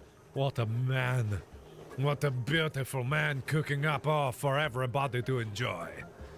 What a delightful man! Who could deny that Ethan knows what he's doing around a spatula? Oh, goodbye, Ethan. Oh, what a beautiful man. Can't believe he's doing so good right now. Love you, I make your day. I'm so happy I could do that for you. Thank you. Look at Ethan. He knows his hands well. He knows his hands well. Oh yeah, he does. Oh, that's bad. Whoa, what the fuck? Andre Sagetti, don't mind me, just checking what the YouTube exchange rate is. If you're wondering, this is supposed to be 100 Swedish kronor, which is roughly $11. Yes, I'm an economics student. Thank you. Thank you, Janet Elizabeth, Sarah Sparrow, Corrupted Rhapsody, Mail Yandere, Alec R, Sam Mashok, Broken Admin. And thank you, everybody that's becoming a member of the channel. I want to do more member stuff, but again, the notifications seem to be completely broken at the moment, so that is just a work in progress. But finally, a bed for Ethan. Alright. Okay. So, next research we were doing... Oh, artistic expression. That's right. Pleasant chit-chat. Well, there goes Ethan. Tyler just... Wait, picture perfect right here. I like this. This is nice. This is nice. That's just hilarious. Thank you, Timothy Boris. I love all your content, and Oxygen Not Included is one of my favorite series that you do. Keep being the lovable goofball that we all enjoy. I will do my best. I will do my very, very damn best. I will do my damnedest, and I'll do my best. So thank you for that. Yeah. Be proud you were the fastest sperm. Thank you? I think? Thank you? I suppose? Thank you? Oh, also, quick poll, actual poll, important poll, because YouTube's been broken lately. I did want to get an idea of, like,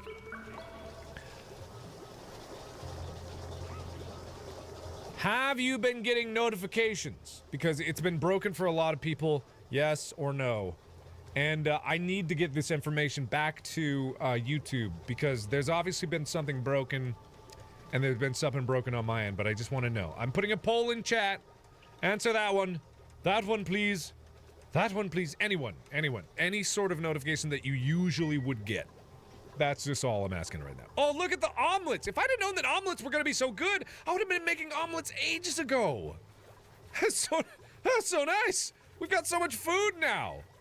Oh, that's so lovely. What else could I make? Mush fry? No. Pickled meal? I guess, but that just makes it a little less awful. But I mean, there's no harm to it, so I guess why not, right? I mean, they're good enough for now. I'll raise the standard of food later. Okay. Yes, no. Wow. 37% people have not been. Man, and that makes sense. That lines up with what I was expecting. Like, some people are working and some people are not. Not for community and member stuff. Yeah, I don't know why. It's just bizarre. And I suppose, and you know what's funny about that? That's for the people that are here. The people that are here are still like a third of you guys who are here that made it in here and got a notification for that have answered that. So there's something going very wrong about that. I don't know why. I'm not gonna raise a stink about it at all. Like a lot of people like would just start clanging the bell and be like, YouTube's dead! It's dead! But I'm not gonna do that. Oh no. What is that? AJSW 1965. Mark, I love you. Can you give a shout out to me and my friends? My name is Angle Swanson, and I love your videos. Well, you're friends. Thank you, Grinning Cheshire. Yeah. Where's Frobo? Frobo's not here right now. They still haven't built this bed. I don't know why not.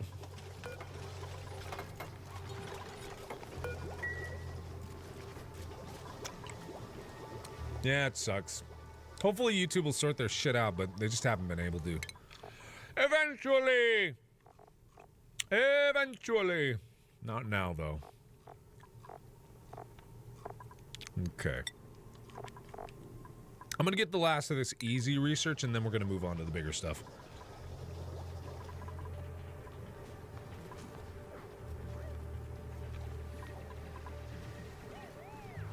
Ah, showers! That's right, I was gonna make him a nice shower. Oh, that's right. Okay, I'm gonna get rid of this, because this is gonna be the cleanly area. I'm gonna move those. Yeah, we're gonna make them up here. Research. Supercomputer. I don't like that this isn't symmetrical. I don't like that. Oh, I hate this. I hate this. I hate.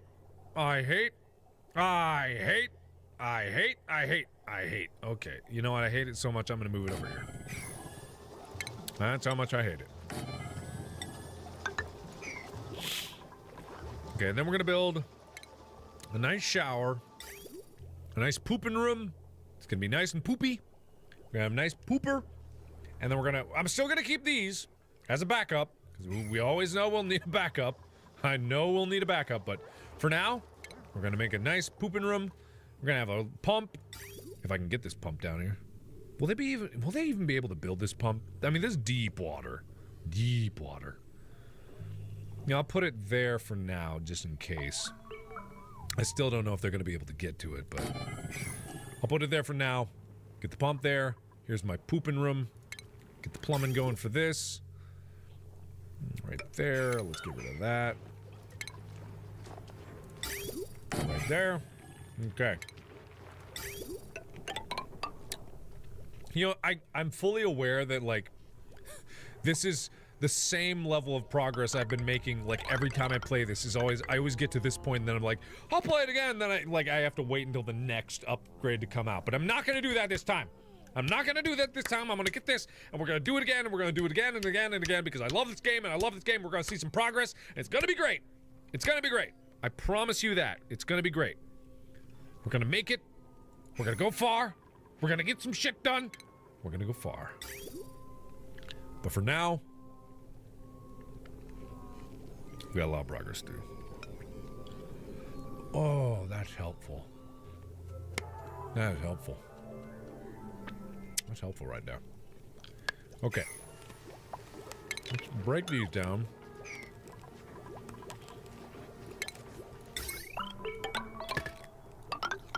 Put that there. Mark is Wasian. I don't think that's a technical term for it, but okay. Pegopa? I am indeed Pegopa. I'm hungry. I'm hungry. Okay, so that's out of there. So we're gonna we need a sink, a proper sink, a nice proper sink. I'm gonna space it out so we can get another one in there. But I'm not gonna build it right away. I'm gonna build a nice lavatory. No! Get that shit out of there! I made it the wrong way. Oh. I can't cycle that one. That's dumb. That's dumb. I don't like that. That's dumb. That's what I call dumb. Okay. And cold showers for everybody, apparently. What was even the point of rotating it? If you weren't gonna let me rotate it right. What was even the point of that shit? What even the point of this? Ah, stupid. You know what? I'm just gonna build a bunch anyway. I'll build them all up. Why wouldn't I, right? Why wouldn't I? Stupid, dumb. It's a dumb, stupid, whatever. Okay, this is all going out. So let's forget about this for now. Oh, let's get rid of that. Actually, let's cancel those, because we're gonna build in there, and there. And what we can do is we can go straight down from there to... Oh, I bet they can't get to this. God damn it, they can't they? Maybe they can! I don't know, if someone's gonna be brave enough to go down there. Yeah, whatever, it doesn't matter. Direction left. Direction left. There we go. Hey, it's coming together pretty nicely. We got so much food. We've got omelets out the wazoo. We've got bristleberries. We got meal lice. Oh, we're doing so good. We're doing so good. I've never done this good before. I've always put them into horrible life. They've always had a horrible existence. One that they regret. With every fiber of their being, do they regret? They regret even being alive. They're just like, why? Why must life be pain? Why is life always pain? And then, you know, yeah, it's pretty good. It's not so bad. Think global, act local. That's nice. That's a nice way to do it. Think about it, yeah. That's nice. Okay, this one's gonna get shat on. This one's just gonna get poop dunked into its mouth, and it's gonna be so happy about it. This one's a freak right here. This one's gonna be like underneath this vent. There's gonna be shit water flowing out of here, old water shower runoff, and it's just gonna be sitting at the bottom here, just mouth agape. Ah, more, please, dribbling down its chin. It's gonna be awful. It's gonna be so disgusting. We're gonna watch when it happens because we hate it. Yeah, we're gonna hate it. All right, anyway. We're gonna, once this is done, we still needed this pump in there, but I don't know if they can make it. And I need to get power down there too. Another thing that I'm gonna have to reroute once we get it done. But for now, connect everything. Fuck, whatever, don't matter. Connect everything. Fuck it, YOLO. Yeah, am I right? Fellow kids, YOLO and such. That image is horrifying. Oh, the image of the little hatch that's no eyes, just a big mouth just hanging over, having like a sewage pipe directly into its gob. What, does that mess with you? You think that's ugly? You think that's bad? Well, I think, maybe you're bad. Maybe you're wrong. Maybe you're wrong. You ever think about that? You ever think about that? Read my message. Can you make a tour to Latvia? Unfortunately, no.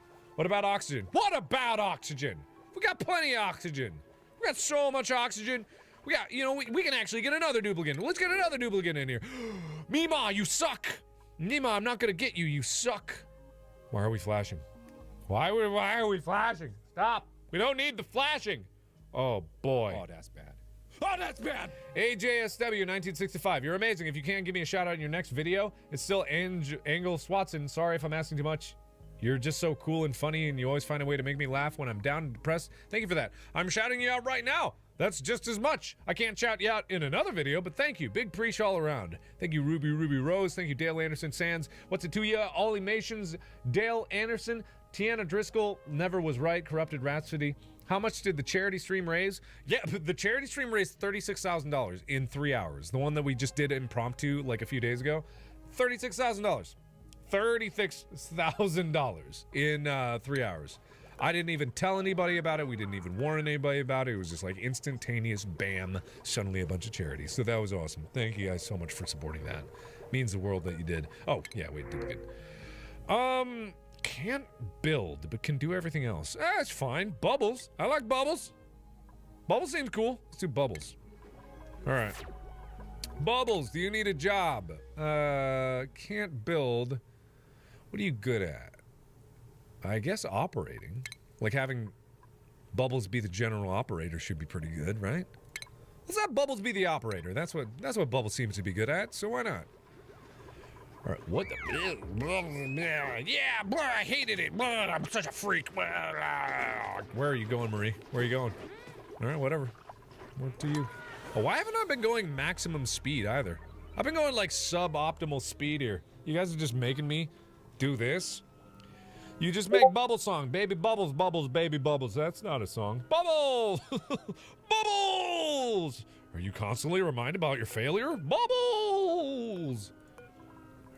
Are you trying to sweep away your nightmares that keep you awake at night? Bubbles! I thought I uprooted this. Yeah, whatever. Okay, so we got this all set, but no intake. We still need intake. They just have not built anything. I don't think they can. Oh, they can! No, they can't. Can they? Why did you pick up water down there? What does that mean? Doesn't make any sense. I'm confused. Just build this. You went down there. Build it. Please. I can lower the whole water level by just digging. Whoa. By digging out this area. And hopefully that'll lower it enough that they can actually make a difference about it. But until they do, I'm kind of stuck. Ugh. Bubbles! Bubble butt returns. Yeah, Bubbles! Bubble doesn't have a bubble butt. I don't think so anyway. The volume is breaking up. I think that might be on your end over there. I don't think the volume's breaking up at all. Because I don't hear anything. Okay, good. There we go. Hopefully they're gonna be able to... Oh, hell yeah, you got the muck root! Yeah, Wade! Wait, can you breathe in there? Are you alright? Ethan, you guys okay? Why you... Popped eardrums. Well, no wonder, because you went in there. Why'd you go in there? There's 10 kilograms of oxygen in this tiny little corner over there. No wonder your ears popped, Ethan. All right, but anyway, we got this up, and hopefully it'll be done in 3, 2, 1. Sloop. Okay, and now we got, as soon as we get water there, oh yeah, baby. Oh yeah. Oh, I can feel it. I've got my ins and my outs correct. I'm good. Yes? Yes? Yes? Yes? Hell yeah. Now the water's cold as balls, but that don't matter. We got showers and we got toilets. Better than having nothing. I would rather have a cold shower than nothing at all. Thank you, War Thunder, Luna Wolf, Corrupted Rhapsody, Andrew Lavalley, Wizard Saw, Star Kitten, Noah Palmer, Ruby Rose. Thank you so much. Do I watch Ruby? No, I don't. You do not. Okay, everyone's idle right now. We need to fix that. Please don't walk through the muck. Let me give them a way to not walk through the muck here. Don't walk through the muck. No! God damn it, of course. God. Wade, you dirty, dirty bitch. Oh my God, you dirty bastard. Oh my God, are you... Oh, you freaks! God, stop wallowing in it! Stop wallowing in the poopy! Why would you wallow in the... Don't go get a shower! Go get a shower, you dirty bastards! Why would you do that? Why would you go waltzing through it? Why wouldn't you just go straight to where you were gonna go? Why would you go waltzing? I just wanted to build something where you could get what you needed without going waltzing through the bullshit that's around there. And there you are, just pumping bullshit into our food supply. You need to wash your hands! No wonder you... Great. Great, Marie. Great. Great. That's great. Thank you for that. That's great. No, it's great. It's great. Thank you. It's great. Great. It's great. I need to get this out of here because that's not supposed to be there. And then I need to get this out of here because that's not supposed to be there. This is going to be a barracks. And it's going to give a morale bonus. And then these assholes are going to be grateful.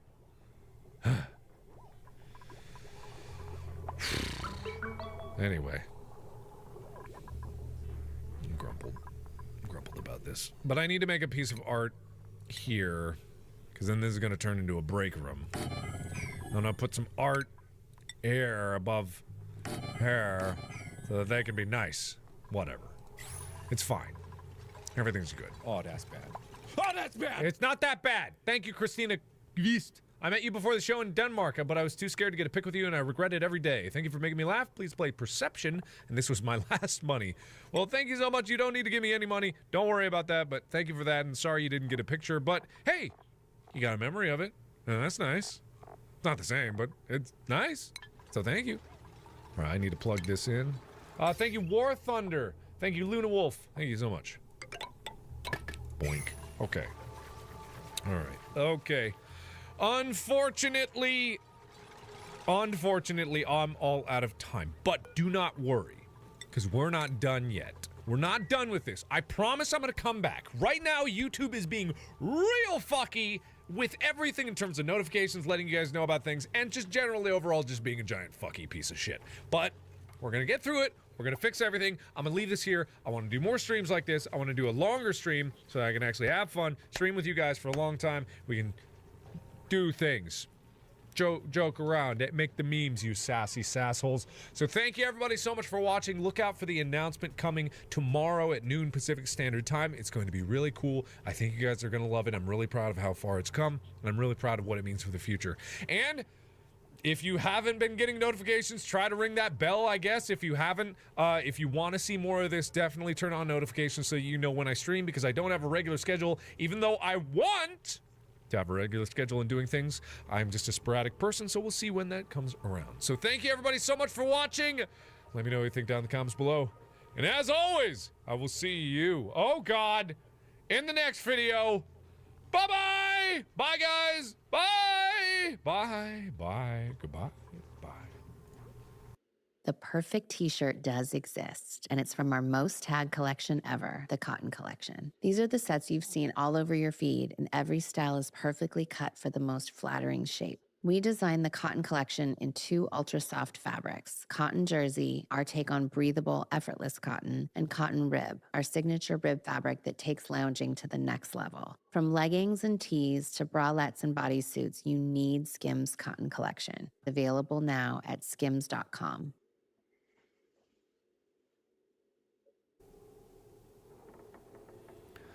Somewhere. Hello, everybody. My name is Markiplier, and welcome back to Oxygen Not Included. I am farther than I've ever been in the game, ever. Also, I happen to be on the precipice of destruction, and I'm probably going to die. Yes, hi, hello, yes. So, I'm going to give you a tour of the base and what it's for thus far. Because I've made a lot of progress, I've built a lot of shit, I've got a lot of duplicates, I have a lot of problems, but it's fine. Everybody, hold on. Before you get into any of the, oh no, old Markiplier's just being an idiot again, I'm not being an idiot. I have some not quite sophisticated, an person might not call these solutions sophisticated, but they are imaginative solutions to many problems that have been arisen in this game. So pay close attention because I'm going to give a quick tour, a quick overview, and you will quickly understand how royally boned I actually am. So yes, 99 problems, I wish. All right, so let's start over in, I'll go top to bottom. First of all, space is within our grasp. It's tantalizingly close. It's so just, oh, it's tit-tazzler tantalizingly close. It's just right there. That's space, and I could go to space at any moment if I wanted to bust through this and lose all my oxygen to the vacuum of space, which would be real bad. But other than that, other than doing that thing that I shouldn't do, I've got multiple access to snow biomes. There's a volcano in the middle of this one. I don't know why. There is a chlorine gas vent. There's a whole bunch of other stuff. But first and foremost, this is my first expansion area. This is the area that I'm kind of like pushing out. Thank you, Axitane. This is kind of where I'm pushing out here to kind of give myself a new beginning. And it didn't work out quite 100% the way I thought it was, because I thought I would have done it a little bit smarter. I've cleaned out all the germs in here and stuff like that. If you remember in the earlier stage of the game, like, germs were a big problem. They're still a problem, but I've managed to solve the problems for the most part. Here's my main base. I've got some beds, bunks here, growing some food here. You can see the first of many problems is that these food sources are too hot. The temperature has just been steadily climbing in here, and I was working so hard on a project way down south that I completely ignored the fact that there was a problem up here, which there is. But that's not the main problem that I'm talking about. I've got a lot more problems with which you are going to see very soon. So just buckle the fuckle up because it's about to get bad. So, here's my main biggest problem. My main big problem. The biggest big problem that I've got. So, big boy problem. This is my oxygen production facility. It electrolyzes water. So, you've got water. This is the pumping system that I got in here. All the showers, toilets, all provided by this one pump here. But the main big problem is it's fucking hot as fuck. It's 50, the oxygen I'm producing is 55 degrees Celsius. I've got two HVACs here, and I tried an emergency solution by putting ice on top of this thing, you know, because I thought that maybe it would trickle some cold back down into here. And I'm melting ice right now to try to get that to kind of sploosh cold water down in here. But it's really hot. And that's what's causing the temperature to rise here, because originally I had an HVAC system. I have a very, very quote-unquote, not sophisticated, but interesting HVAC system. Provides what's supposed to be colder air to my facility here, but it just gets warmer and warmer because this place gets warmer and warmer. I had 4 wheezeworts, which, if you don't know what wheezeworts are, they're these plants that make it colder, which is why the temperature overlay, you see that these pockets are a little colder, but I don't have enough of them to provide a cooling for the entire system, so I'm a little borked. My mic is... Wait, my mic is clipping? What's wrong with my mic? What's going on? Is it broken? Mic issue, I can't hear it. What's wrong with it? Please tell me it's not broken. I try so hard. No! What is it? What's wrong? I can't hear it. I can't hear myself. That's the thing. Hello? Hello? Hello? Hello? God fucking damn it! Is it better? Oh God, I can hear myself now. That's not right. Hang on. Hang on. Hang on. Is it better? Is it better? Is it better? Is it better? Is it better? All right, you guys need to bear with me. Is it better? Is it better? Is it better? Is it better? Is it better now? Is it better? Is it better? Is it better? Is it better? I'm just trying so hard. I'm trying so hard, guys. I'm trying so hard. Is it better? Is it better now? Is it better? Is it better, guys? And you hear me? Am I coming through okay? Is this all right for you? Ah! Okay. All right. So, like I said, this is the most progress we've ever made in the history of forever. And listen when I'm just look at me. Look at you're not looking at me. Look at me when I say we are inches away from death. We are inches away from death. We're gonna die. Everything is doomed. We have no life. We have no chance. We should all abandon ship before we die. Okay. Now, I haven't even gotten to the main problem. Some of you eagle-eyed viewers out there might notice already that the main problem is this. I have 20 duplicants. We've only got that much food. Thank you, Trenton. We've got...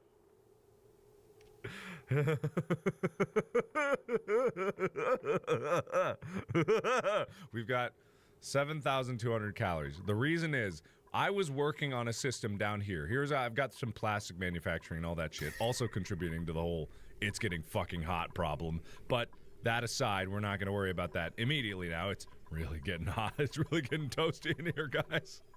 It's way too toasty in there. But the main problem is I was working on this system down here trying to get steam engine working, and I think what happened was I released so much steam that it just caused this flood of heat to come straight up into my base, and now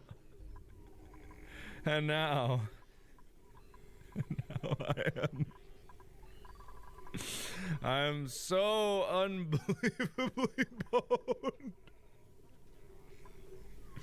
I've got emergency solutions. I do have emergency solutions. I do. So, okay. Get it together. Get it together. Get it together, me. Get it together. You can do this. You can save them.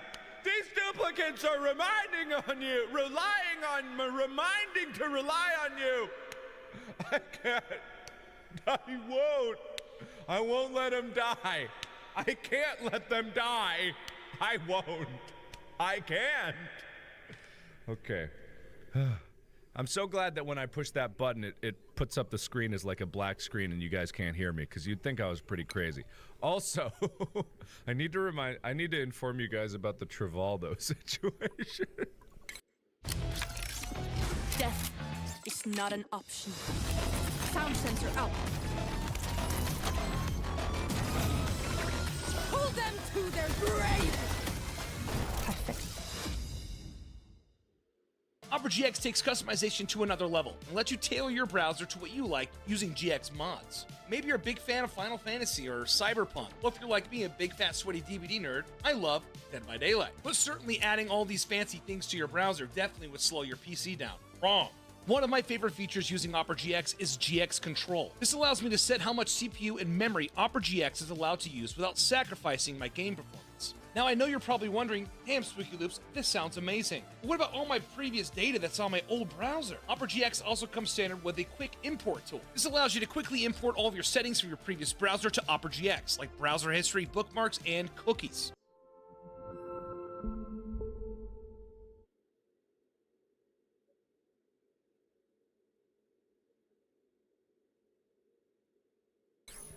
So we've got better Trivaldo, and we've got Trivaldo 2.9 here. So better Trivaldo was the second Trivaldo. Trivaldo, rip Trivaldo. Everyone, please give a rip Trivaldo.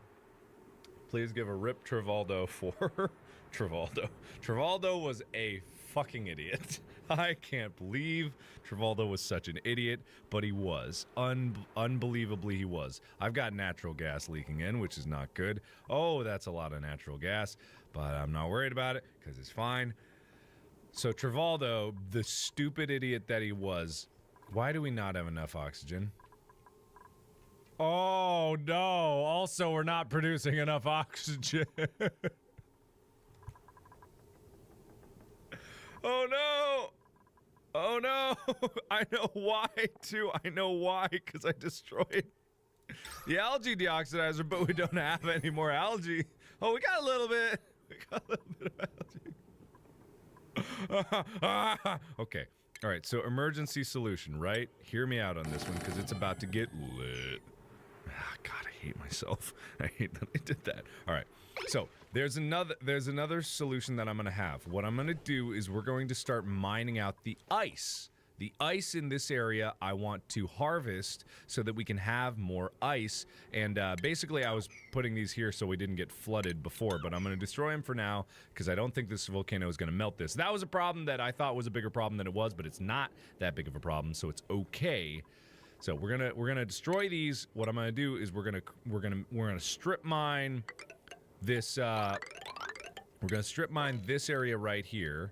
We're just gonna make ourselves some sweet, tasty, delicious ice, and then I'm gonna do the same solution that I was doing before. I don't even know if that solution was working, but we're gonna do that because that's what I feel like doing. So we're just gonna do it. Is it break time? No, don't go to bed. Don't go to bed. Death is upon us. Death is upon us. What are you doing? Don't go to bed. Death is upon us. You can't sleep. Not now. See, look, the ice is melting and it's making everything cold here, which I think is good. So what I'm going to do is once these are built, so I'm just going to make it so that ice, but I'm only going to limit it to like 500 kilograms of ice, and then each of these is going to have 500 kilograms. The water's going to leak out. The water will eventually, you know, keep everything nice and cool, and then that'll prevent like a big source of the heat that's coming up from below, because heat rises. Heat rises. Heat rises. Okay, so this is the main issue. The food production is not nearly enough. I built this area out to be a farming area, but right now, it's just there's just no way that I could grow anything here because it's too hot. Now, there's probably some plants that I could make that are hot. So let me actually attack this from every front that I possibly could. I don't want to exclude any option right now, just because, like, if I do, then I know that's going to be something that's just going to bite me in the ass. So let's try not to do that. Why does this have no power? Why does this have no power? Why does this have no power? Why does this have no power? Where's the power? Pump power to it. Why is it? Oh, because I got him in the wrong. Oh, well, that's dumb. Because I've got him in the wrong stupid things there. All right, whatever. Fine. It's fine. Can you cancel that? Okay. It'll be fine. That's not what I'm worried about. Right now, I've got so many more issues than I'm worried about. Are you kidding me? You dickholes! You dickholes! You got stuck! God damn you! Don't get more stuck, Gossman! Chica, it's okay. Chica's right here. Chica's right here. I'm yelling. I'm sorry, Chica. It's okay. It's fine. Everything's fine. Everything's fine. Everything's fine. Everything's great. get Gossman out of there because Gossman's such an idiot. Gossman, fall down! Gossman! Gossman! Gossman! Ah! How did you do that? I hate you! Gossman, build it! Build it! Just do it!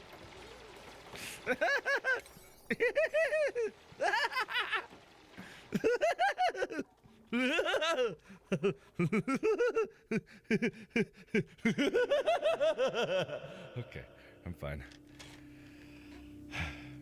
We've started this off way too energetically.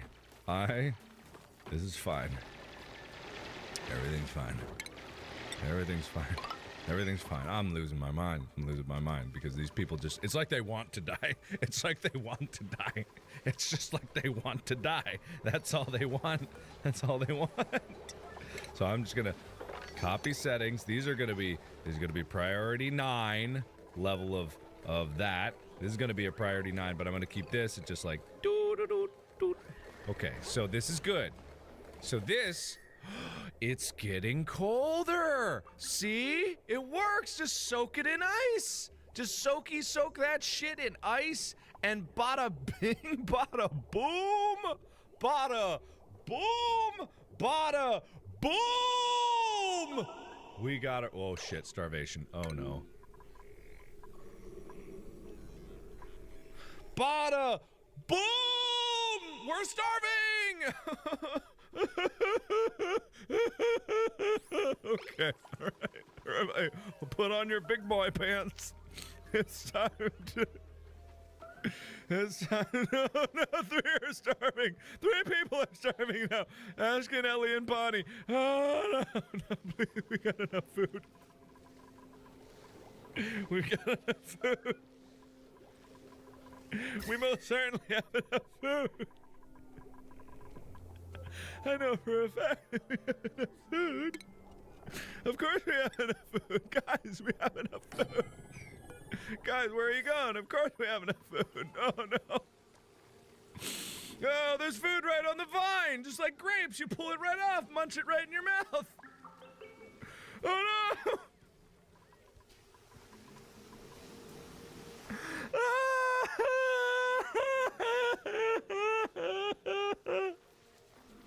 There's plenty of food.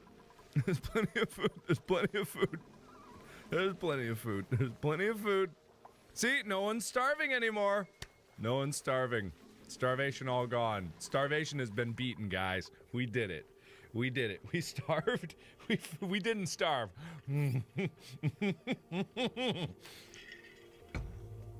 Okay. Everyone's being, you're all being too crazy right now. You're being ridiculous. You need to focus. You need to reel it in. You need to get your head out of your ass, and you just need to like think patiently and cautiously about what we're doing and why we're doing it. Okay? All right. Because you're being all, uh-oh.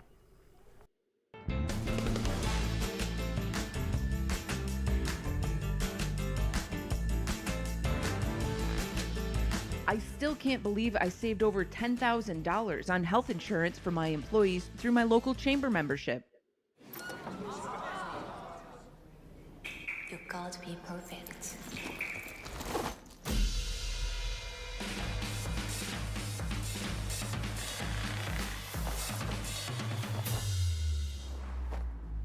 Let's ride.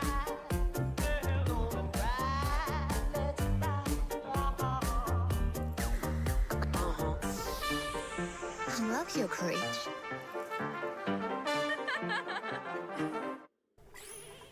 Building broken. But why does this keep breaking?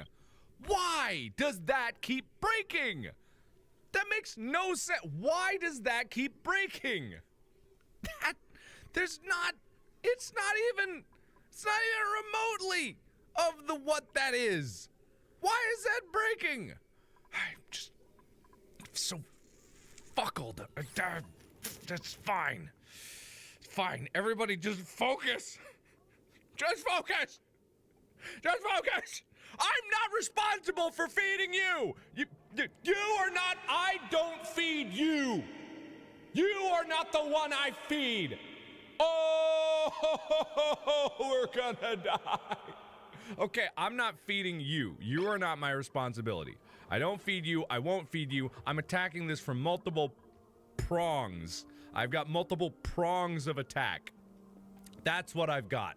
I'm gonna build a goddamn greenhouse. That's what I'm gonna build. I'm gonna build it right here. This is gonna be my other greenhouse. It's gonna be nice and cold. It's gonna be cold, so cold. It's gonna be frigid. No, you know what? It doesn't even need to be cold. It does. Oh God. What? Food shortage? I'm aware. I'm aware. I'm aware of food shortage. You call me short? You call me short? Ah, shit. Starving. Starving. Starving. Starving. Body's starving. How's this doing though? See, look.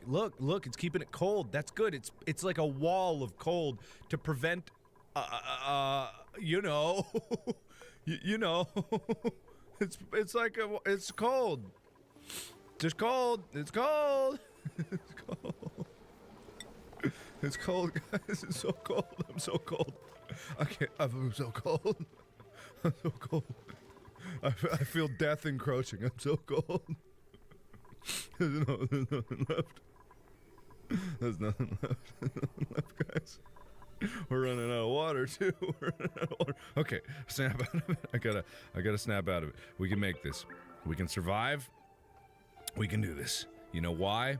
Because I believe in the heart of the cards. I believe in the heart of my cards. I believe in my heart's cards. Starvation is fine. They're not starving.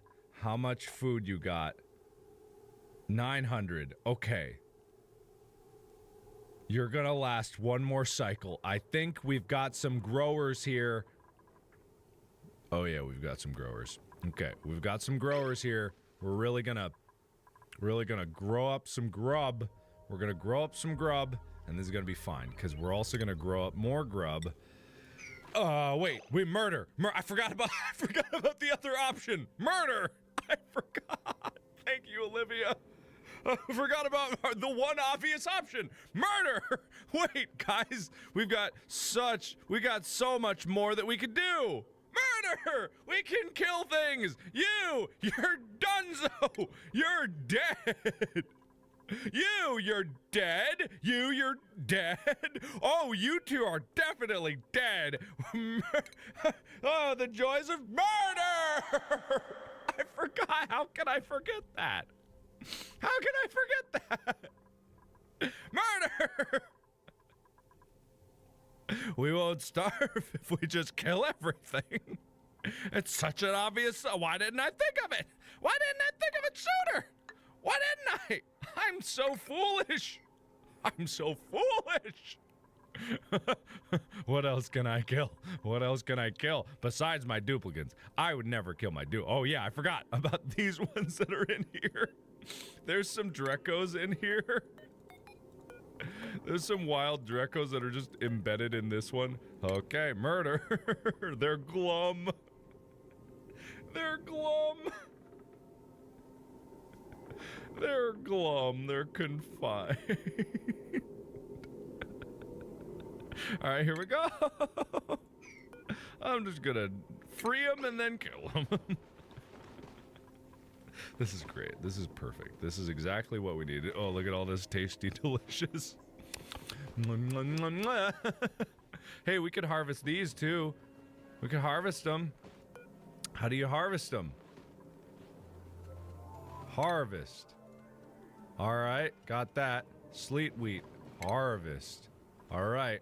I feel like I must have dug up all the sleet wheat that was up here accidentally. Quote unquote accidentally. Okay, what if I harvest and harvest? Combat, yes. I mean, oh no, I'm so sad. Combat, yes. Everything. Combat, yes. Finally, combat has come. Food is on the meat's back on the menu, boys. Yes. Ooh, food here too. Food here. Uh-oh. Combat. Oh no. Why? Oh, why has it come to this? Oh. Oh no. Why? Oh no. There's also a lot of... Is that a like a fungal... That's fungal spore, not fungal food. Okay. Yeah. Yes. Yes. Yes. Where's the meat? Where's the meat? Put meat back on meat. Meat. Meat. Meat back on the menu, boys. Hatch, more like snack.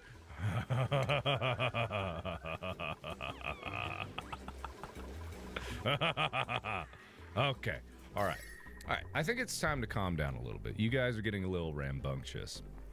And as much as I ordinarily appreciate rambunctiousness, like, this is a serious situation. This is starvation we're talking about. Building flooded? Oh, God, no. Oh, why is it flooded? But it's so little water. Okay, it's like 150 kilograms of water, but it's so little water. It's not that much. It's not that much. Why'd you do? Get the rest of them. Okay. All right. Problem still, we're not producing enough oxygen, but that's okay. Because, frankly, who needs it? Oxygen is overrated. We all know this.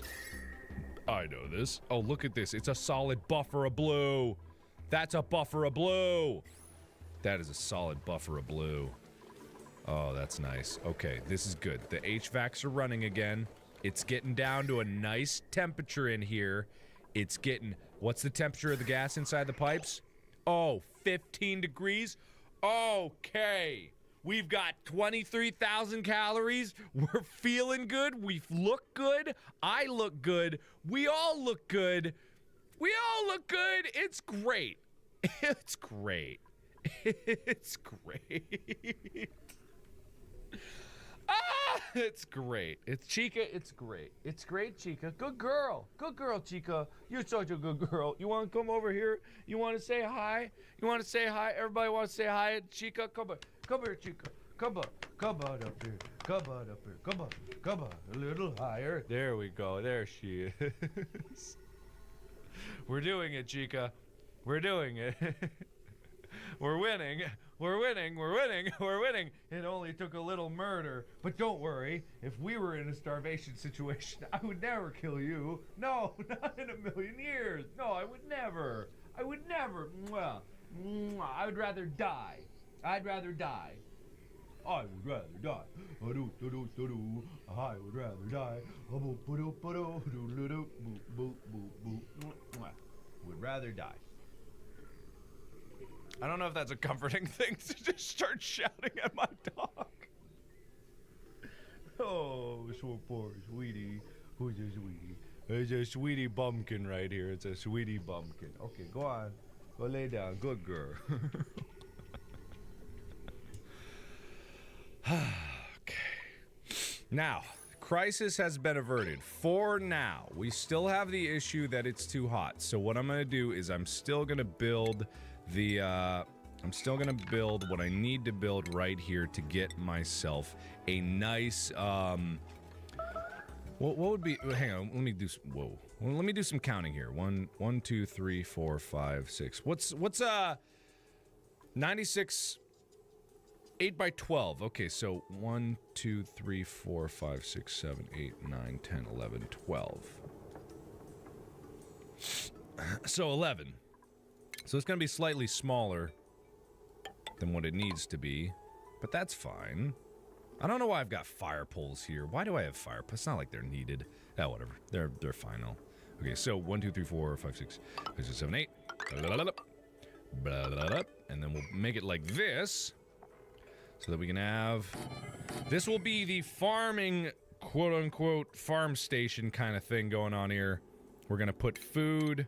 I'm going to make a station. We need a station. We need a farming station right here. I don't know how farming stations work. I'm just guessing at this point.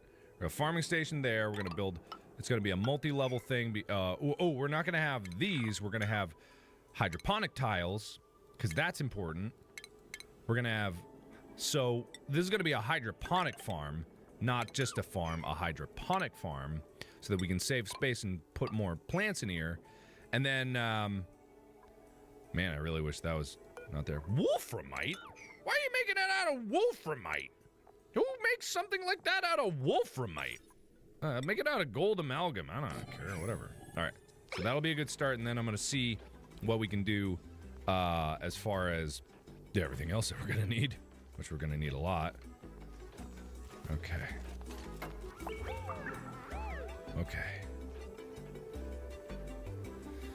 Okay, then they'll build that whenever they get the chance to build that. Oh, wait, 1, 2, 3, 4. What's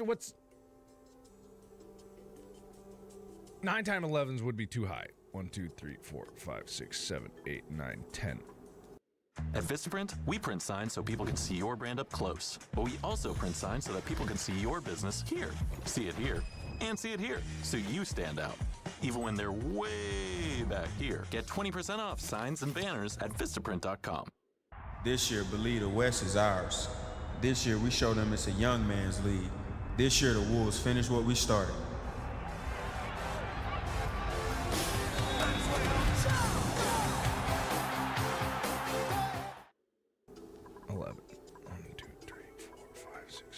Yeah, it's fine. It's fine. It's fine.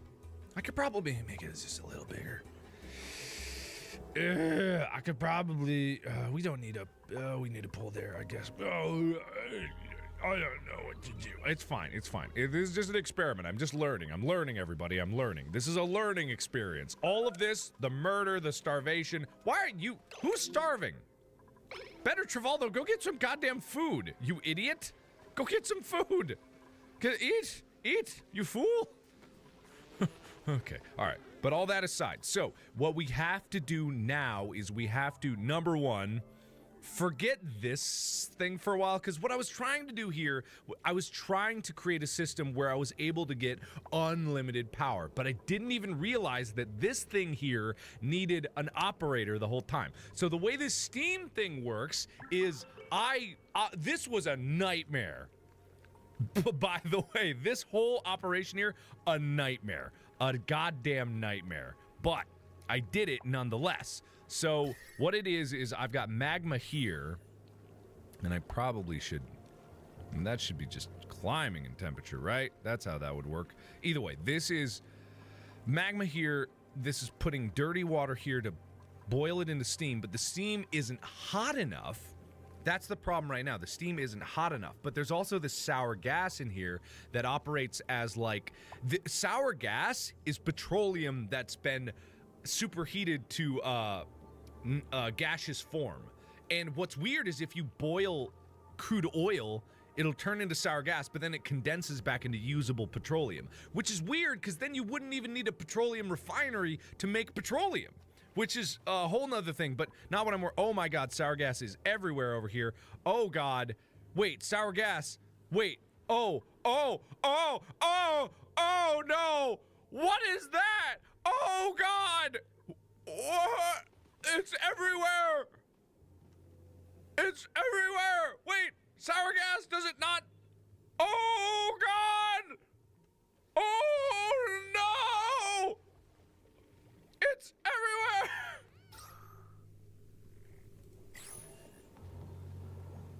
It's everywhere! Sour gas doesn't condense back! Sour gas is just sour gas! Oh! Oh god, we're dead! Oh god! We're dead! We're dead! We're dead! We're dead!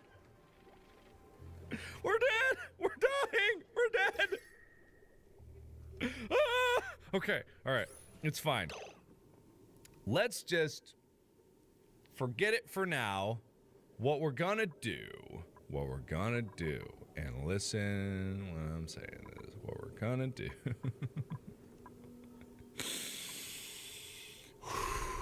What we're gonna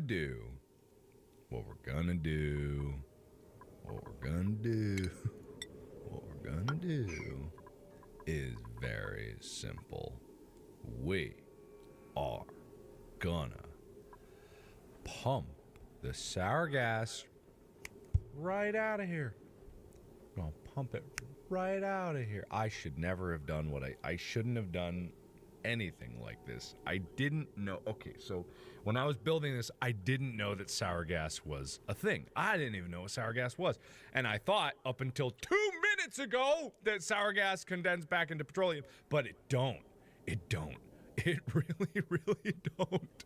It really, really, really, really, really, really don't. It don't. It don't.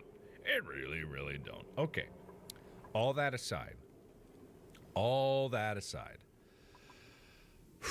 we're not going to worry about it right now, because why worry? Worrying is just a byproduct of stress, and I'm not stressed. What I'm doing is I'm sending my duplicates to space, because that way they get the fuck out of here. They'll never have to deal with any of this shit ever again, and it'll all be good. Right? Yeah, right. So, with that being said, we can be okay. You hear that, everybody? We can be okay. And we are gonna be okay because I say we're gonna be okay, so don't worry about it. All right. All right.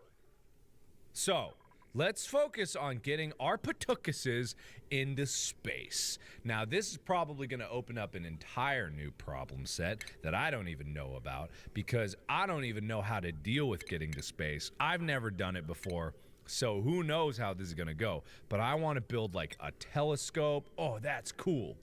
Oh, that's pretty cool. Okay, so I want to build like a telescope.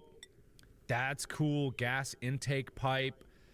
Oxygen, neat, must be exposed to space. That's cool. I like that. That's neat. Let's virtual planetarium. That's neato. I like that. I like that. So let's put the telescope right there. Oh, we need spacesuits. That's okay. First, foremost, before we do anything else, we need ourselves some space suits. So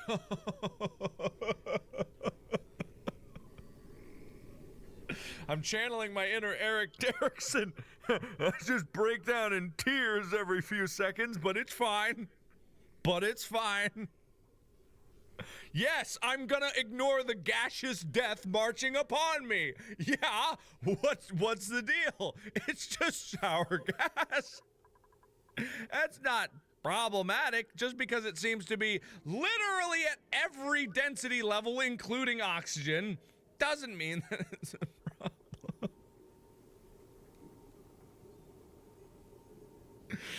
Doesn't mean that it's a problem.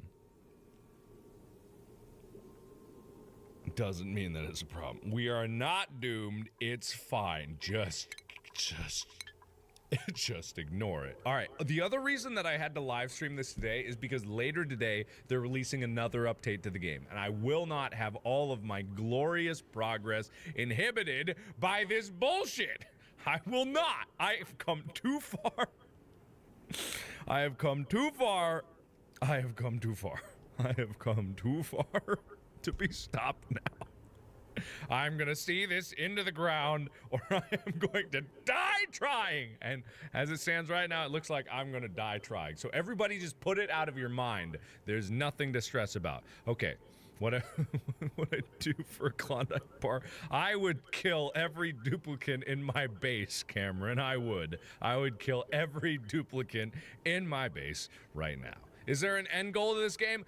Not dying. That's the end goal. So everybody shush your tuchus, and let me work, because the genius is about to unleash my genius. The genius is about to unleash my genius. You hear me? You hear me? You hear me? It doesn't seem like you're hearing. God damn it, I broke down. Oh no, I broke down. Oh no. I broke down my... I broke down the thing that I was gonna build space. All right, rock granulator. You know, we don't need a rock granulator. We don't need a rock granulator. We need a space suit, an exosuit forge. That's what we need. Aveeno introduces new daily moisturizing cream. It's clinically proven to moisturize dry skin for 48 hours and instantly strengthens skin's barrier. for softer, smoother skin. Aveeno, the power of oat for sensitive skin. Pause for the facts. Classic first-timers. They don't know that nearly half of all used cars have been in an accident. But Carfax shows how accidents impact price, so they don't have to overpay. Unpause. Ooh, almost no accidents. Shop the all-new Carfax.com. An exosuit, Forge. We're gonna get to space. I just want to get to space. That's don't your job. But you didn't finish. Don't go on break now. Don't go on break now. Not now. Not like this. Not like this. Okay, whatever. It's fine. I'm not worried about it because you know why? I'll tell you why. Because I am a baller. Shot caller. Is Wolframite in this? Yeah, Wolframite's in the metal thing. Okay, everybody, you're getting too crazy. You're just getting too crazy, and I won't allow it. I won't have it. I won't have this craziness. I won't have this nonsense. We are better than this. We're better than this. We're better than this, and you guys know it. So get it, put on your big boy pants, and let's do this. Okay, exosuit checkpoint. I'm imagining there doesn't need to be more than 5 people here. So I'm just gonna put that. Why can't I? What? Alright, whatever. Jet suit? Oh. Wait, do I need a jet suit or do I need an exosuit? I need to put petroleum in. I'm not doing that. Okay, we're doing exosuits because, no, well, shit. We're doing exosuits because I'm not putting petroleum in anything. What the? Oh, God, no, there's a frickin'.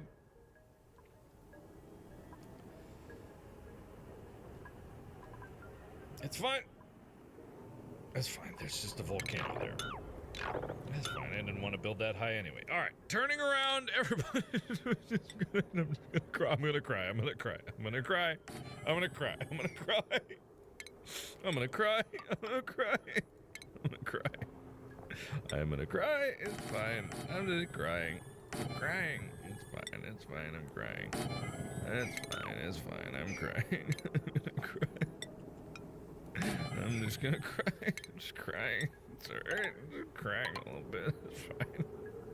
What does it matter? I'm just crying. It's fine. I'm fine.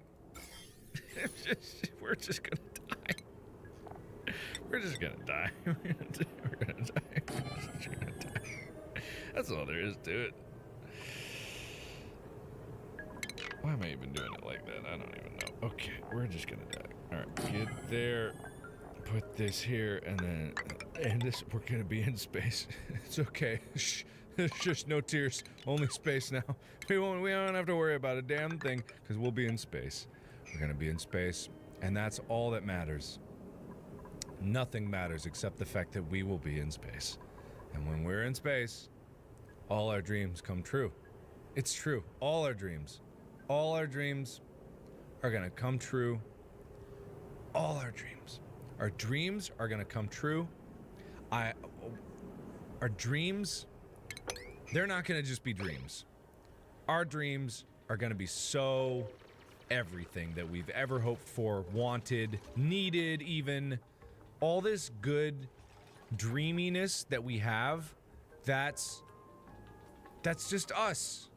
That's just our lives, us, who we are, what we have, where we poop. It's us. Our dreams. That's who we are.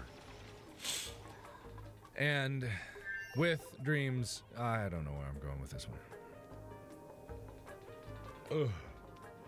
Okay. Everybody shush. Shush your faces. Shush, shush, shush, shush your tuchus. Shush, shush your tuchus. Shush, shush, shush, shush, shush. Okay, we're running out. Why? No. Why? How did you do that? How did you do?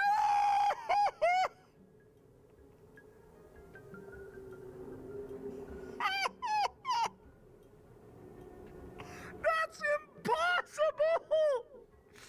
That's impossible! That's impossible!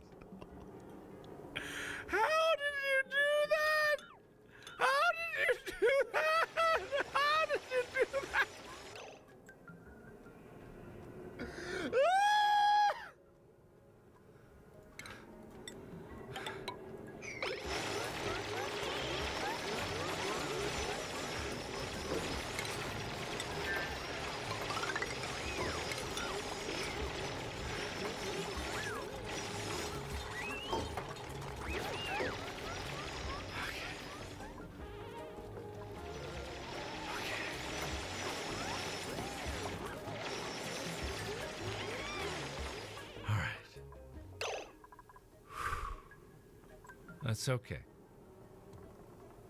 It's all right. Everybody calm down. Shush your tuchus. Everybody calm down. Everybody calm down. Whew. Whew. Whew. Whew. Whew. Sour gas is still creeping up on us. It's okay. I like sour gas. I like it. I like it. I like it. I like it. It's nice. I like it. Sour gas is cool. This is still not hot enough. We get no power. I wasted everything I've ever had to try to get this to work, but it doesn't. And that's fine. That's fine. That's fine. You know what? That is fine. There's only this much magma that is of a roasting temperature. Fine. It's whatever. It's whatever. It's fine. We've only got death coming at us from multiple angles. All of my own devising, by the way. I did all of this. So what I gotta do, we need to make... Wait, I need to queue up people to make the... oh, I didn't even build it anymore. It's not even been built. Exosuit. So we're gonna build this exosuit thing. And then we're gonna build some spacesuits. And then we are going to have a good time. We're gonna party, and it's going to be great. It's gonna be so good. It's gonna be so good. It's gonna be so good. Thank you. I know it's a cool base. It's gonna be so good. All right, what else I need to do is we need to create gas, because it's got to be like, it's a ventilated thing. You got to put oxygen in the thing. I don't know where we're gonna get the gas soon, but I know the gas is gonna come from somewhere down here-ish somewhere. Maybe I could probably just, yeah, it's probably fine. Whatever, fuck it. It's already there, it's already set up, so I'm gonna use it. Power, that's another thing that we need. Power is important. Power, very important. Power is gonna come from...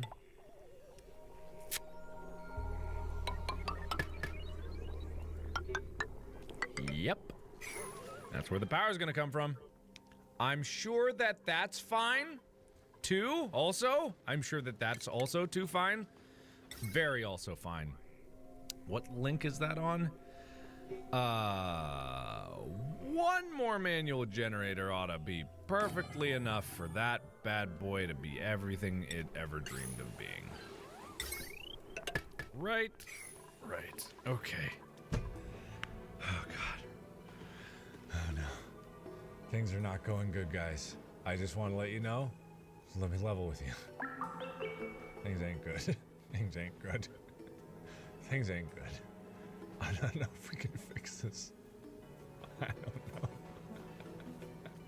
I don't know anymore. I'm slipping slowly into madness. Okay. All right, we're fine. Everything's good. Everything's fine. Why am I worried? I don't know why I'd be worried. I don't know. It's probably fine. All right. Atmos suit. Does this mean that they can go into space? I'm going to assume the answer is yes. I think the answer is yes. As much as I would like flight sounds super cool.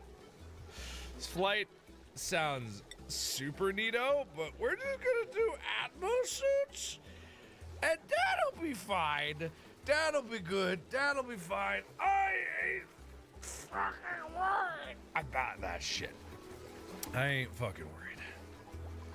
What's the plan, Dutch? I've got a plan. I can't do a Dutch impression. I've got a plan. I don't fucking know. Okay. Alright, so then whenever we get suits, we're just gonna deliver some suits up here, and then our dreams will no longer be dreams, ladies and gentlemen. Our dream. What is that? What is that? Gravitas? What? Frankie's blog. Frankie? You mean my Frankie? The Frankie we have here? Sure, I'd be down to get lunch. I just found out Frankie's one of those people who takes pictures of all their food and uploads them to some dumb blog somewhere. You have to come to lunch with us and see. They spend so long taking pictures, their food gets cold, and they have to ask a waiter to warm it up again. It's so funny. Sure, I'd be down to get lunch with you. That's hilarious and mean. Oh. Results from Atomicon. Everything went well, Mr. Clintock. Oh, dangerous name. Was reluctant at first, but she has little alternative given the nature of her work. She can begin at your convenience. There's all this, like, there's lore in this game. By the way, if you didn't know, there's lore. There is lore, and it is strewn about the game in, like, bits and pieces everywhere. I'm gonna put a priority on this because people say we spend too much time on our phones, but they're actually so useful.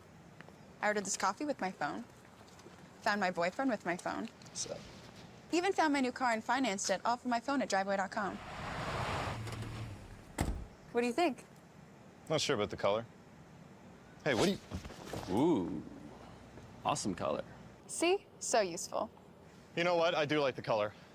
Driveway. Who's he? The way better way to buy and sell your car online.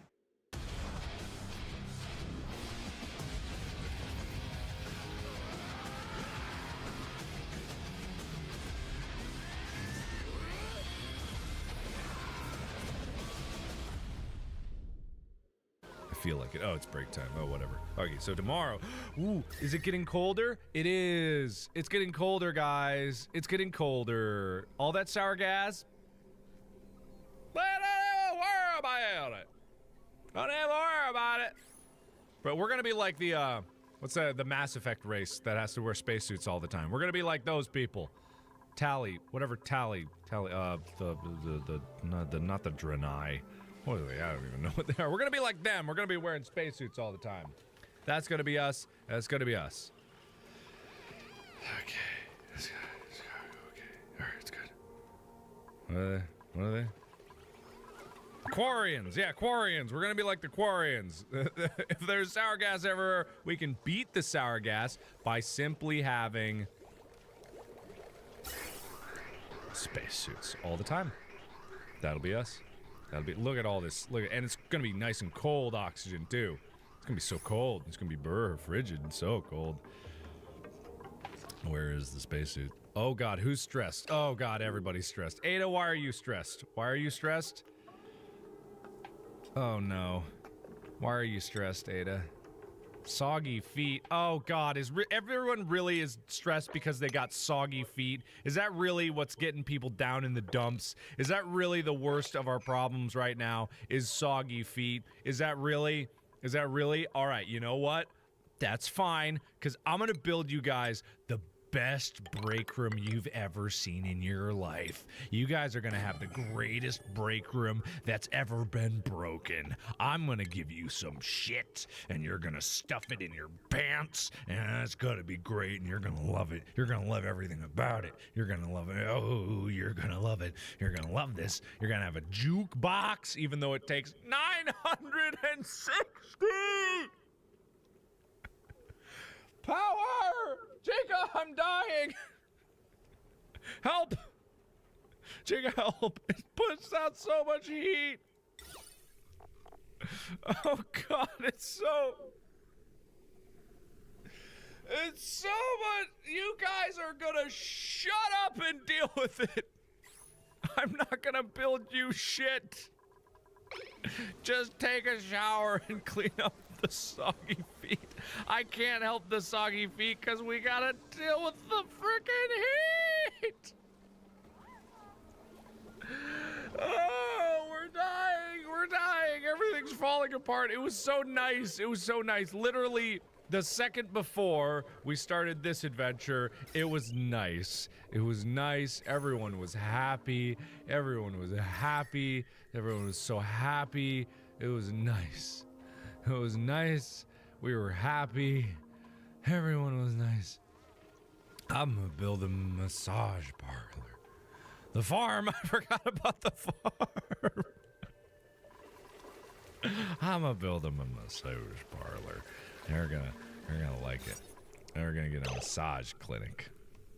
They're gonna get them. What is it? 1, 2, 3, 4. 1, 2, 3, 4, 5, 6, 7, 8, 9. 4 times 9 is 36. That's plenty. Cool. We're gonna build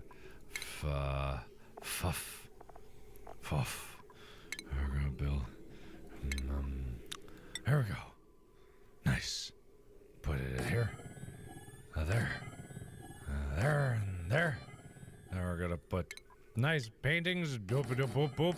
Yeah, what else? And then we're gonna put nice block. And there we go. There we go. We're good. We're good. We're good. We're good. And then we're gonna put a panel generator right here. And right here. Not two. Now we're gonna put 2 batteries right here and right here. And then bada bing, bada boom. Run those bad boys through there. Run those bad boys through here. What the fuck? Run the bad boys here, there, and bada bing, bada boom. We got ourselves a massage parlor, and look at that. So much stress relieving. You don't even know how little stress you're gonna have. Why do we not have exosuits yet? Why do we not have? They're right here. They're all here.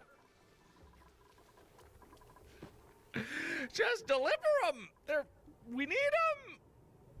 We need them so badly. We need them so badly. Just get them right there. They just need to be there. I don't know. What do you want from me? Just put it right there. Just put it right there. It's fine. It's fine.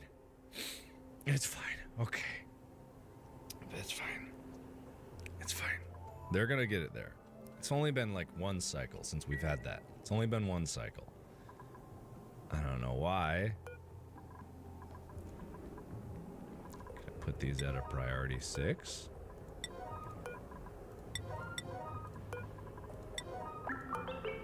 Would that help? That might help. I think that'll help. I think that'll. Yeah. Where are you going? Where are you going? Where are you going? You going to deliver a suit? You going to this one? Oh no. Suit delivery? Suit delivery? Suit delivery? Suit delivery? Suit delivery? Suit delivery? I think what it is. I think what it is these things are causing issues with how prioritized they are. So I need to get those not so priority, because I think that's really what's messing with it. That's what's messing with it. That's what's messing with it. So we just need to, yeah, everything's now that I go, oh, so delivery! Wait! You know who that is? It's Travaldo 2.9. Travaldo 2.9 knows what's up. Travaldo 2.9 is a hero. Travaldo 2.9. Heroes. Heroes, all of them. Yes.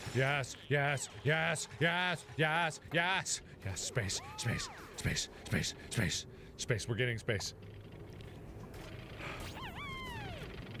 We're gonna be space. We're gonna be spaced. We're gonna be space. Guys, we're gonna be space. We're gonna be space. And then we can die happy. We're gonna space. We're gonna space. We're gonna be space.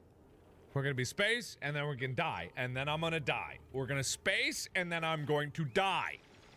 Space, then death. Space, and death. And then space, and then death. And then I space, and then I die. We're going to space, and then death. We're going to space! And then we're gonna die! Sorry, the echo is all off on that one. We're gonna space, and then we're gonna die, and then we can die. Because this was my objective from the get-go, just to get to space. I wanted to get to space really badly, and now I'm going to get to space, and then I'm going to die.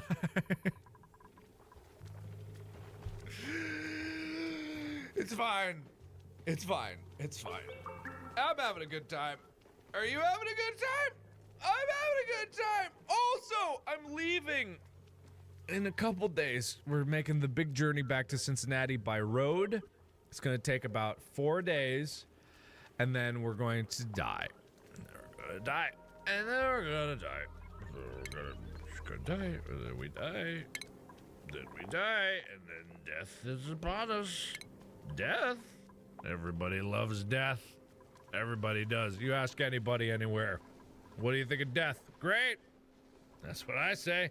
That's what we all say. That's what everybody says.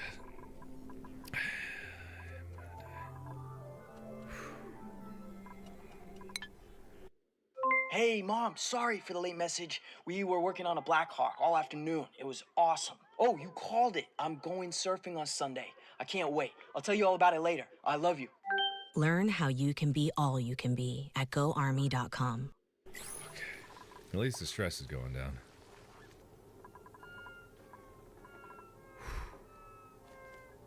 Okay. Whappity whappity whappity whappity whap.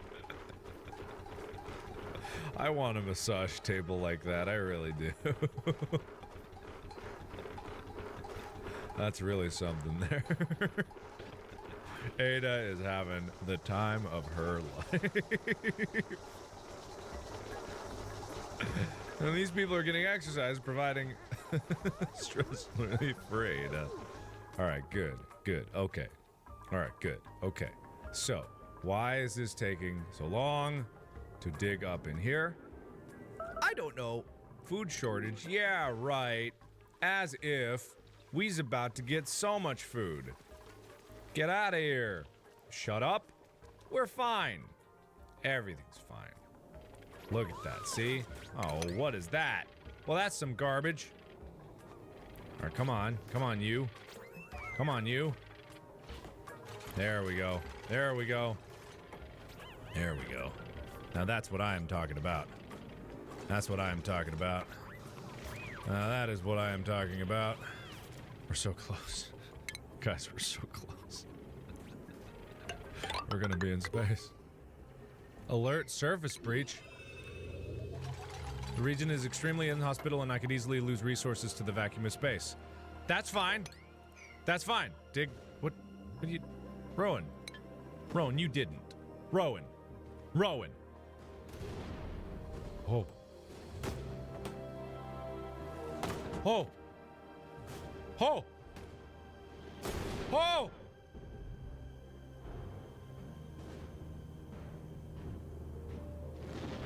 Oh.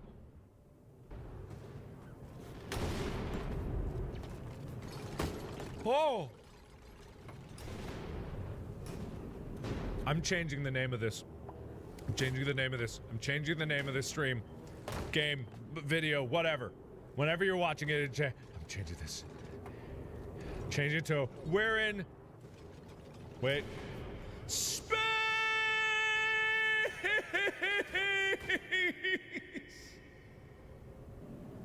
We made it to space.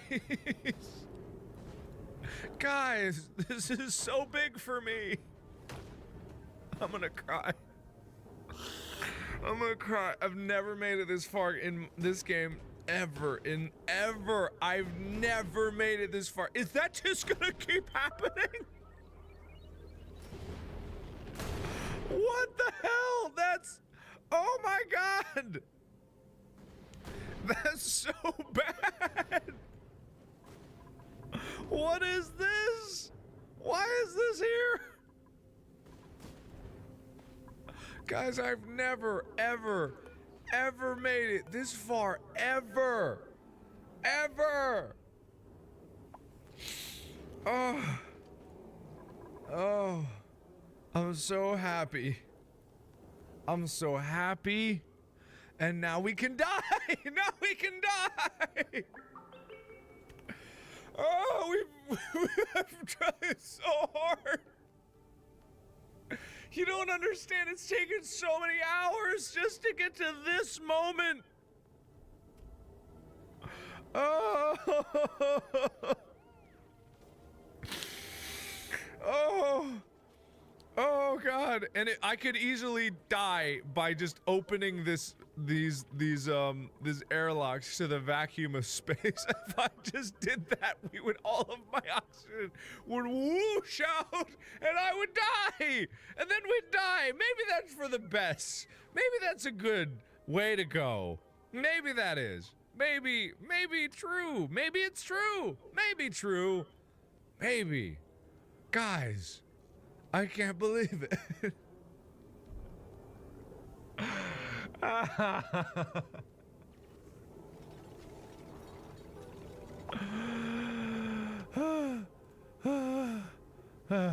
But I've learned so much.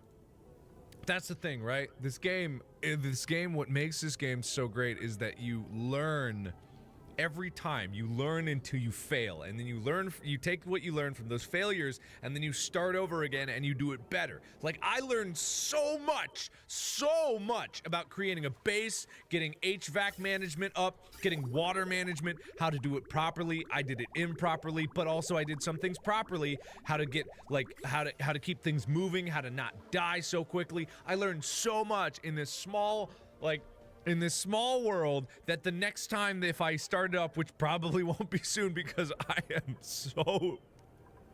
I'm so ready to be done.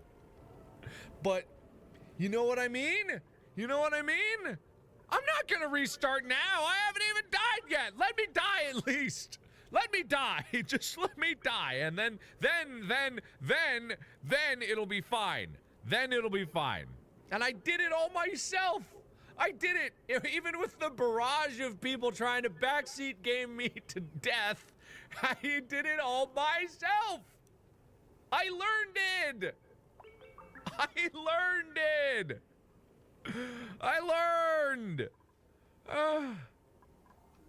I did it. I did that. All this, every tile. I placed every tile. In here, I clicked every single one of you assholes. The sour gas, that was a lesson to learn. So lesson learned, don't let oil get heat up. Don't let oil get heat up and then you'll be fine. That's what I learned from that. But I learned it. I learned it. And now I'm gonna destroy it all. Oh my god, I can't believe it. Okay, but before I destroy it all, I know that I'm going to destroy it all, but let's just assume, at least for a little bit, that I don't want to destroy it all immediately. You know what I mean? Let's just assume. I'm not saying that it's there. There's still some things that we can do to make this work. I can build a telescope. I could build a rocket. You can build a rocket. I don't know where the rocket is. Where would even the rocket be? Rocketry. I haven't even unlocked it yet. How do I... Oh, steel? Steel? Steel? I don't even know. I didn't even know you could make steel. How do you make steel? I don't know how to make steel, guys. I don't. I have no idea how to make steel. I don't know how to make steel. It's probably with the metal refinery, which I don't have. Lime? Where do you get lime? Where do you get lime? Where do you get lime? And it produces so much heat. Oh my god, but look at him. Iron. Oh, what is... Okay, we gotta go... Hang on, we gotta go in here because there's something here that I want to see. There's some shit going on here. What the hell? What the hell? What the hell? What the hell? What is this? This is so cool. That's so cool. Bright and cheerful. Is it because you saw space? Is it because you saw space? Probably. If you see space, you're gonna be real amazed. Oh my god. It's so cool. It's so cool. What's the decor like in that place? Oh, it's beautiful. Oh, it's beautiful. It's beautiful. The nice obsidian tiles. They're so nice. Oh, so nice. That's so nice. Drywall. Drywall. Drywall. Food shortage. We're gonna die. Okay, I didn't build the farm. I forgot. I was trying to build a farm here. That's right. Okay, let's at least try to keep it going for just a little longer. I don't know how much longer, but just a little. That's all we really want. That's all. I scream, you scream. We all scream for ice cream. I'm screaming, you're screaming. We're all screaming. In space, everybody screams. My head hurts. I've got a headache, but it's okay. We're losing food. We're not losing food. Look at all this growth. Look at all this growth. Vibrant life. Life.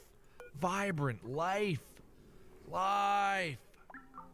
Life. Vibrant life. Life. What is going on here? What are you doing? What are you doing? What are you doing? What are you doing? What are you doing?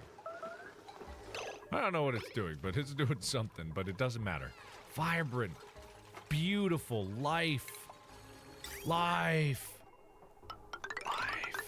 Oh, what am I building this out of? Granite? Why do I build everything out of granite? I don't want to build it. Let's build it out of... I guess we have the most granite. Whatever, it doesn't matter. Life. Life. It finds a way. It finds a way. Okay, what can we put here? What can we put here? Balm seed, that's not what. Pinch of pepper. Oh, it's got to be upside down for pinch of pepper? Oh, but it can be made hot. But it's not hot in here. Not anymore. It's cold. It's cool. It's beautiful. It's so cold. Blossom seed, fungal spore. No, that needs... Oh, but I can't make that. Thimble. Oh, that doesn't pointless.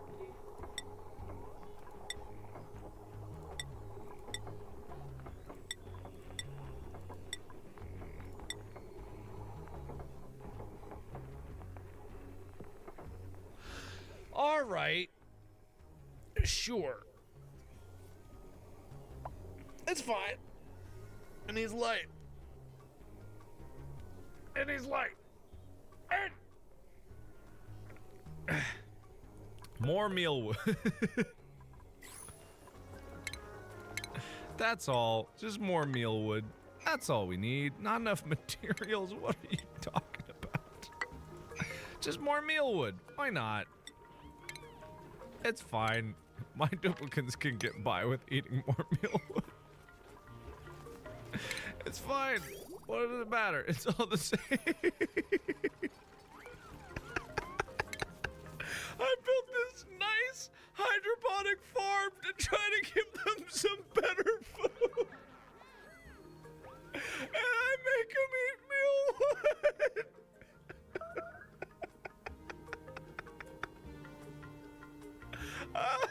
Such an asshole. I built this. Oh no, what is it? Fertilization. I did this for them. I did this for them. I did this for them. I did this for them. I did it for them. You know, like the Simpsons poster. Do it for him. I did this for the... What the... Oh my god! Wait. Wait a minute. The thermonullifier. Thermonullifier. Wait. That's That's the printing pod. Introducing the latest in 3D printing, the Gravitas Home Printing Pod. We are proud to announce that printing advancements developed here in the Gravitas facility will soon bring new bioorganic production capabilities to your old home printers. What does that mean for the average household? Dinner frustrations are a thing of the past. Simply select any of the pod's 5,398 pre-programmed recipes and voila, delicious pot roast ready in only 0.87 seconds. Prefer the patented family recipe? Program your own custom meal template for an instant taste of home or go old school and create fresh, delicious ingredients and prepare your own home-cooked meal. Dinner time has never been easier. Projected for commercial availability early next year. Brought to you by Gravitas. What? A mining gun. That's the mining gun. Bringing your mining operations into the 23rd century with new Gravitas personal excavators. Improved particle condensers reduce raw volume for more efficient product shipping. And that's good for your bottom line. Licensed for industrial use only, resale of Gravitas equipment may carry a fine of up to $200,000 under the Global Restoration Act. What? This is the company that made... This is the company that made all the lore. Someone phone up MatPat. Get me some theories about this shit. Look at this. So originally the printing thing wasn't even meant for this, but then how did this thing get here? How did it get there? How did it get there? How did it get there? How did it get there? Guys, how did it get there? How did it get there? Guys, how did it get there then? How did it get there? How did it get there? How did this get here? What is this? Why is this here? What? I don't know. What? How did that get there? How did that get there? What? That makes no sense. How? How did that? Then why is this here? Is this okay? All right. Theory. Here comes Markiplier's theory. Here we go. Get ready. It's about to go down. It's about to go down. All right. So, food shortage. That's fine. All right. So here's my theory. This asteroid, it's not so much an asteroid. It's a fragment of a destroyed home planet. Earth went kaboomy. Earth went kaboom! And then this is all that remains. It's a last-ditch effort to keep the human race going through cloning. And that's why the printing pod is down. I don't know. It doesn't make any sense. I'll never be Matt. I didn't do any research. I didn't plan ahead. I don't have an animation crew. I don't have any of that. I can't do it. Ah! But it's fine. It's fine. Okay. So, there's new everything. It's amazing. Okay. All right. I'm out of breath. Okay. I'm not okay. I'm not okay. In no way, shape, or form am I okay. I'm not okay. All right. I'm not okay. I'm not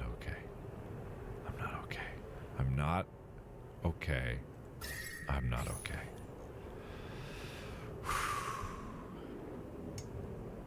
All right. So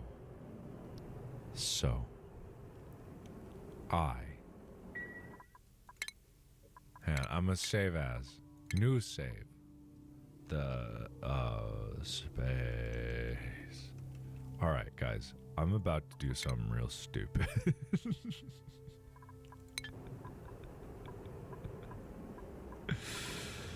Just, you know how I'm dumb? Listen to me.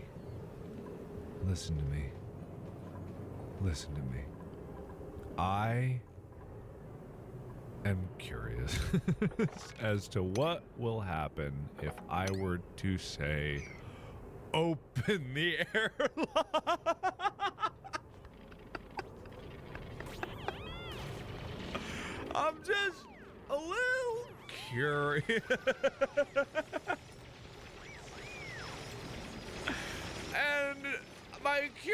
curiosity.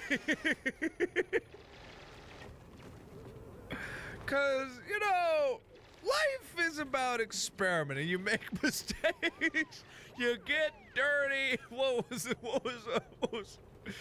Miss Frizzle's slogan for, like, the Magic School Bus? What was it? I forget. What was it? You get dirty, you make mistakes, and you open the airlock.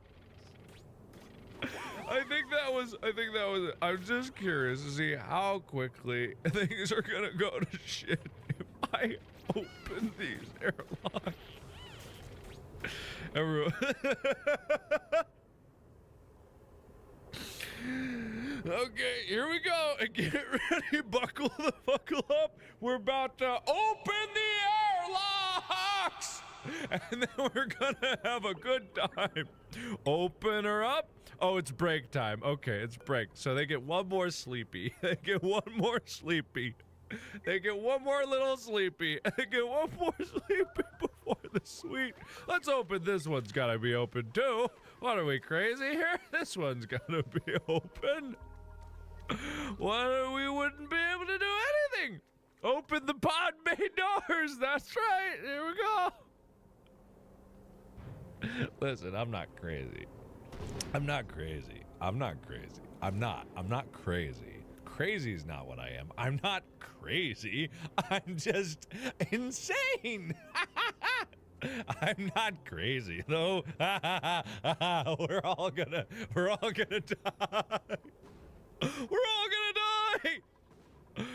gonna die. Take chances, make mistakes, and open the airlocks. Okay, it's fine. Everybody take your last breaths. Everybody get ready to hold your breath. Everybody get ready to hold your breath. This is gonna be so anticlimactic, I bet. Everybody get ready to hold your breath. Here we go. Open. No, come on, there's one more. Open the airlocks. Open the air. Open it. There we go. And they're open.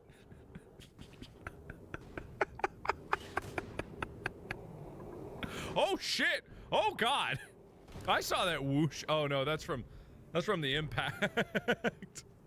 All right, well that did a lot less than I thought it was gonna. I thought it was gonna be more of like a whoosh. Turns out it was not. It was not very much of a whoosh. Turns out it was actually not a whoosh.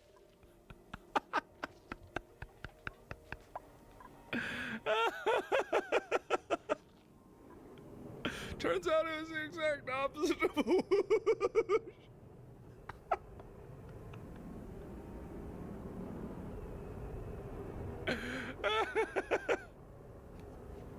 I thought, yeah, wait, I'll check the gas overlay. Yeah, there it is. It's not doing nothing. It's not doing nothing.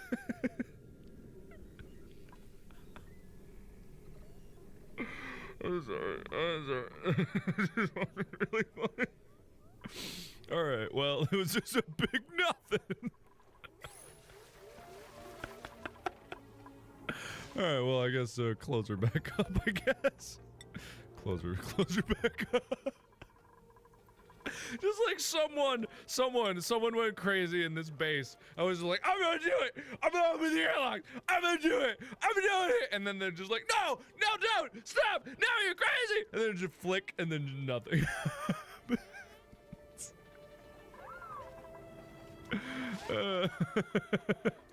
I mean, there's no oxygen here. Maybe that means something. No, there's oxygen. It's not in here, I guess. Oh, jeez. Okay. All right. Well, I think that's all I'm gonna get done for now. So thank you everybody so much for watching. I've got a busy day ahead. I've got to prepare a bunch of videos. I've got to record so much stuff for the trip out there. And then while I'm out there, while I'm back in Cincinnati, I'm probably going to be doing a lot more live streams. So be on the lookout for those. Thank you everybody so much for watching. I streamed a lot of this on Twitch. Getting to this point, I streamed over on Twitch. I stream at odd hours, but if you want to go see streams over there, go follow me, twitch.tv/Markiplier. I stream all the time over there. So check that out. You guys take care. Have a wonderful day. Thank you so much for being a part of this, and have a lovely rest of your day. Take care. Love you. Thanks for watching. And as always, I'll see you in the next video. Bye-bye. Bye, guys.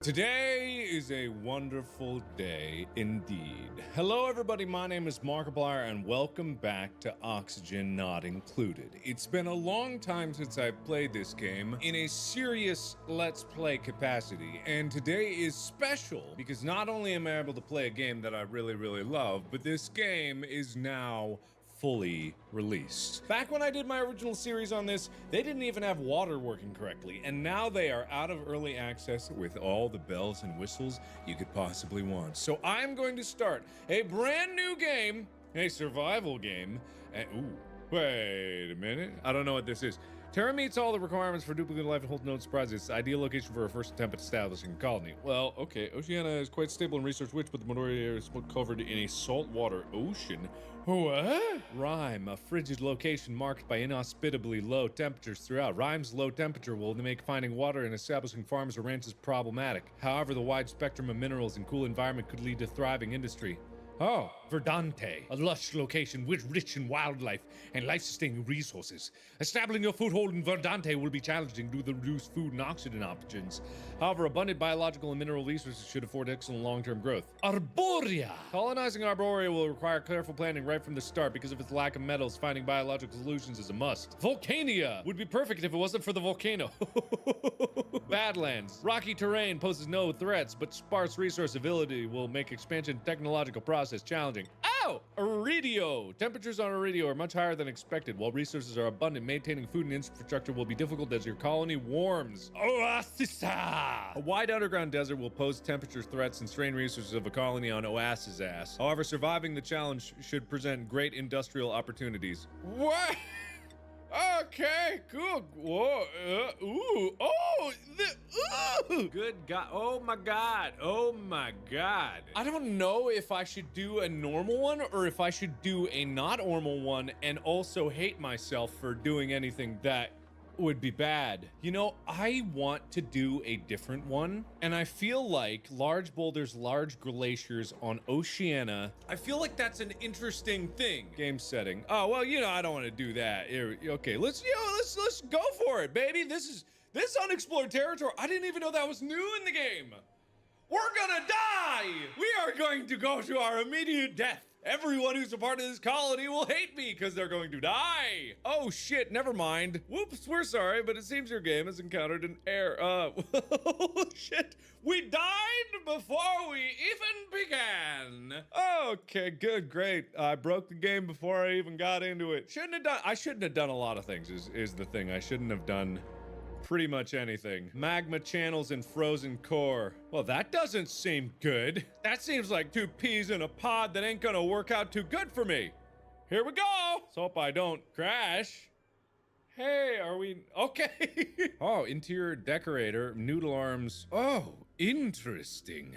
Oh, interesting. Oh, interesting. Oh, interesting. All right, we need a digger. Loves digging. No taste, irritable bowel. That's not that bad, but we've got our miner, and then we need a operator. Buff, yeah, that's what I'm talking. No, that's not what I'm talking about. Allergic reactions to floral scents. Oh, okay, well that's not so bad. Iron gut, that's good. That's what we're looking for here. That's exactly what we're going for. And then we need a builder. Reroll. Mima! Oh, Mima's a little slow, but that's okay. Okay, you're not gonna be named Nicola. You're gonna be named Yormple. You're Beardo. And this is Yikachu. All right, that's Yikachu, that's Beardo, and that's Mima. The name of the colony is going to be the Loveliest Gang, Outrageous Hospital, Ill Committee, Oh, Ill Committee would be the great name for a band. This is Pigpen. Pigpen. Pigpen's good. Pigpen, I like Pigpen. All right, welcome to Pigpen. Cool, I like that. That's good. Pigpen. Okay, all right, let's do this. Let's do this, guys. Kaboom! Oh, look at this. Ideal placement. Watch the strats. I've awoken. Colonization efforts. Blah, blah, blah, blah, blah. Okay, so if you don't know about Oxygen Not Included, it's a survival base building game that involves a lot of crap. So one of the other self-imposed rules here is you have the ability to pause in this game. I'm not going to pause. Ever. Pausing is that one thing that makes you stop and think, but the one thing that I want to do in this endeavor, I've played this a lot, I'm pretty good at this, is I don't want to stop and think. I'm gonna try to always play it at like medium speed. Occasionally I'll go to fast speed if they're like sleeping or something, but for right now, I want to go medium speed. I want to get them going. I want to get everything started, and I do not want to pause. So this will be the only time that I pause. And if I ever pause, then I deserve to be punished. All right, cool, good. Glad we got that. So we're just gonna keep this going, and I'm just gonna try to build as quackly as possible. If I can build as quunkly as plunkable, then I'm gonna be relatively okay. We need ladder, because we need to go up. Okay, and then we're gonna need, there's a lot of goodies here. And there's a lot of goodies here. A lot of algae up here, which we're gonna need for oxygen. So in case it wasn't obvious, there ain't no frickin' oxygen in this land. There's none oxygen. It don't work that way. They just don't give you shit. So I'm gonna put this here, and I'll put some, oh, I don't even have that yes, I do. Yes, oh shit. This is what I get for not pausing. Okay, it's gonna be real hard to not pause, by the way. Pausing's like in my blood. I really love pausing. What is this? What is this? Select hat. You don't have a hat. What is this? Rocket piloting. Be still, my space-loving heart. Well, Yikachu, what do you think you're doing? So, what was I doing? Okay, so skills, priority, schedule. I don't have a schedule. I'm gonna give him an extra morning bath time. Maybe more down. Yeah, give him some morning downtime. That's the moral that we need. This is gonna be good. Okay, so I need, okay, pitcher pump. That's what I need. Okay, we're gonna get that there. Yeah, it's gonna be good. Let's make that a priority. We gotta get that going or else we're never gonna be able to get anything. We're also gonna need beds, so let's put the beds in here. Oh shit, I put that in the wrong place. All right, well, I wasn't thinking. Put that there, and then put that there, and then get rid of this, and put that there, and here we go. Why can't you breathe? And then, what the hell? Look at that, it's a bowl of fruit. That's rad. Water weed seed. Weed! So the initial phases of the game, just to get real scientific about it, is not dying. That's like the #1 priority in all of this, is to not die. It is so beginner mistake to die early on in the game. Not many people know that. You're trying to avoid the possibility of being dead. So long as you can do that, everything's gonna be good. Ooh, yellow alert. I didn't know yellow alert was a thing. I like yellow. Okay, no oxygen diffuser built. What's an oxygen diffuser? Did they finally make this not take power? Does this not require power? Are they yanking my ding dong? All right, so I gotta start planning right away for the different things that I'm gonna need, the different like levels that we're gonna need. What I want to do, what I always try to do is I try to make the box around the thing, thonger thing. I try to make that like a nice area for beds and stuff because it affords a really nice bonus for decorations. So if I can have that, that's good. Oh, these lazy sacks of crap are thinking that they actually get time off. For shame! For shame, everyone knows that was just a clever ruse that I put that base in there. I did not want to put that there. I am not thinking clearly in any department, so I actually have no idea what I'm doing half the time. They've got their job. I have my job. We're gonna need a station. We need a research station. So we're gonna make this the research station area. Oh, it does need power. I suspected as such. I suspected it. I knew it. I knew it couldn't be that good. They wouldn't give that thing without power. What was I even thinking? Of course they wouldn't. Oh, and what am I even thinking? I forgot to get an oxygen flow channel.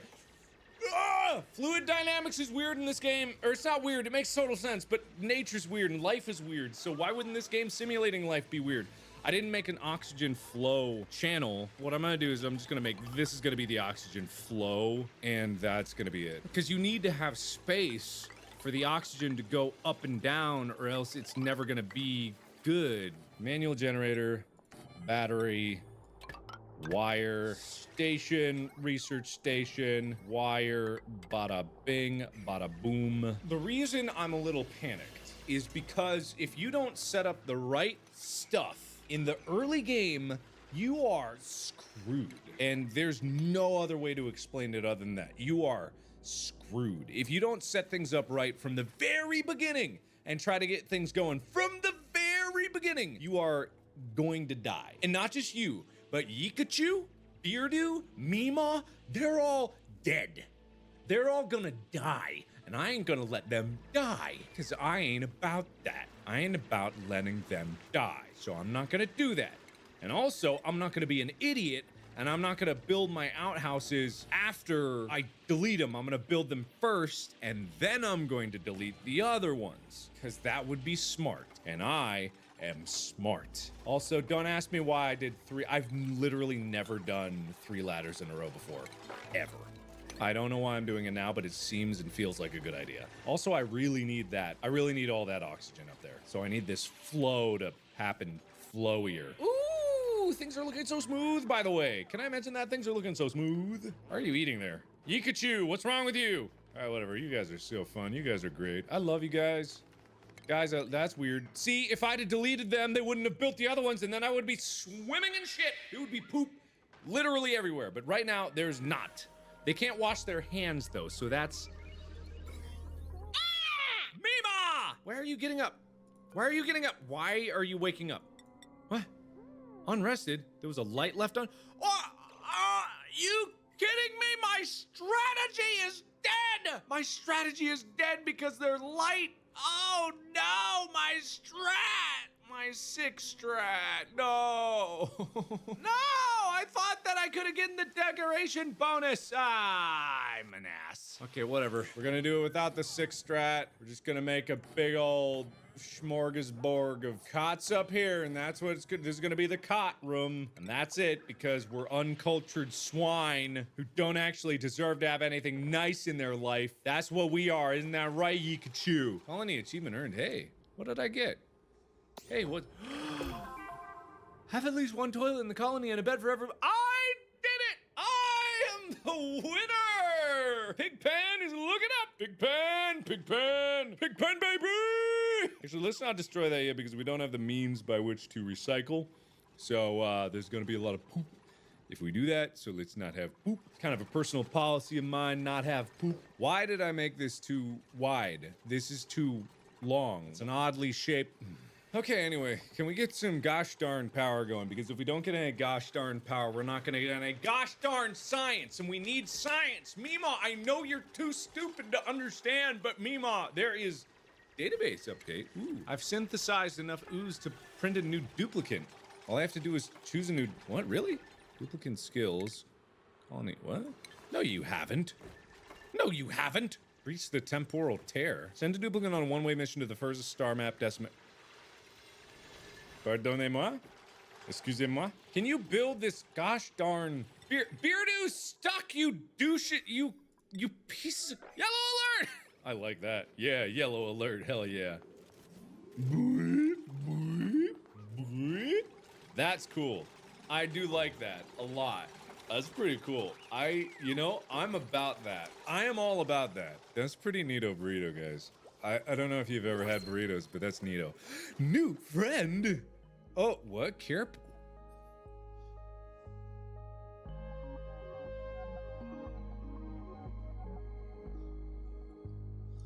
package. Arbor acorn. The seed of an arbor tree.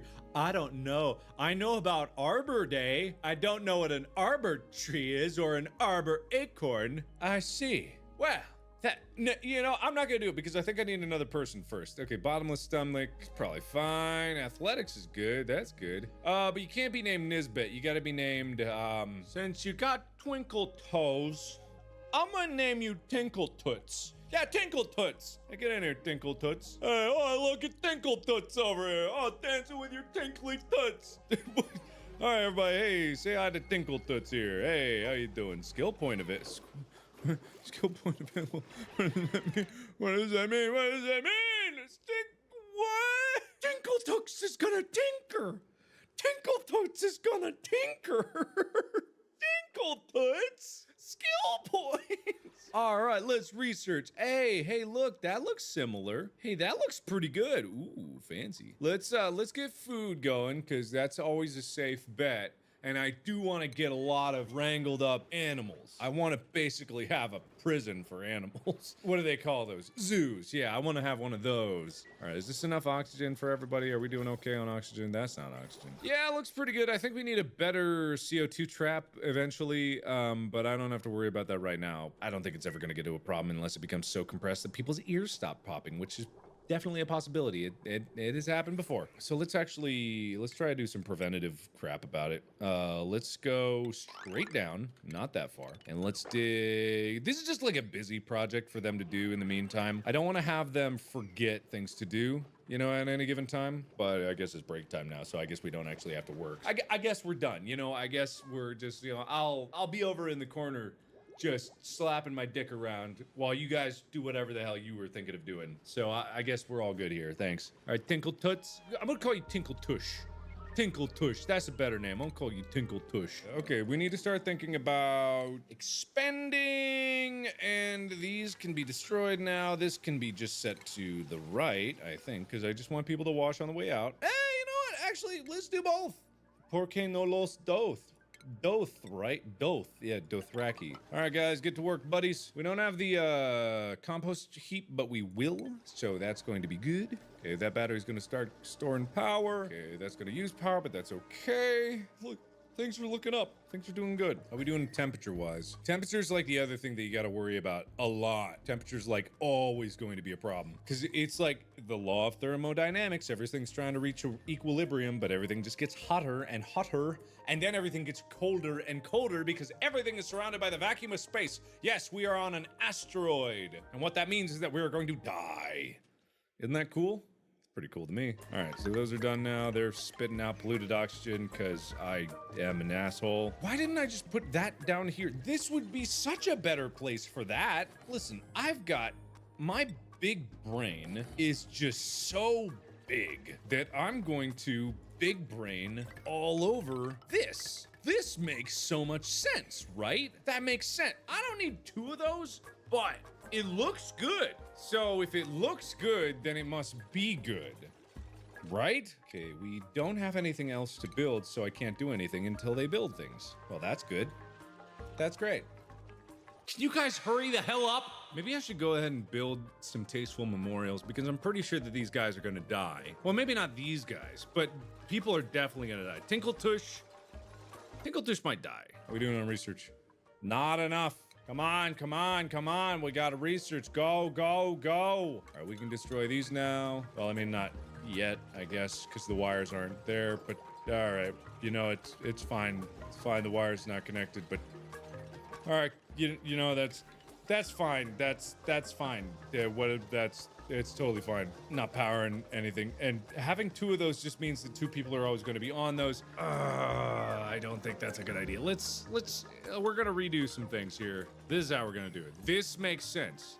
This makes a lot of sense. Except that everybody's going to take a break. God, you know, I know we're missing a research station. I said it to build. Why did I destroy it? I said that to myself, that I don't destroy anything until it's built. And then I do the thing, and then I don't do. Listen, I blame Meemaw. I'm just going to say it. I think Meemaw is sabotaging with her non-scientific ways. I think this is just an elaborate scheme for Meemaw to try to bring us down, try to bring us all down. And I hate that this is uneven. There's a lot of things that I dislike, and it's all because I wasn't able to pause. So I blame that, and I take no responsibility for myself and my own actions. But I fully am aware that I am probably at fault. Hey, Tinkle Tush. Hey, Tinkle Tush. Hey,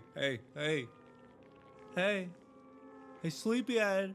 Hey, wake up! Do I have to do yellow alert again? Because I will do a yellow alert. I will literally do a yellow alert. Now I feel bad because the yellow alert this is taking a long time to build that thing. Can you?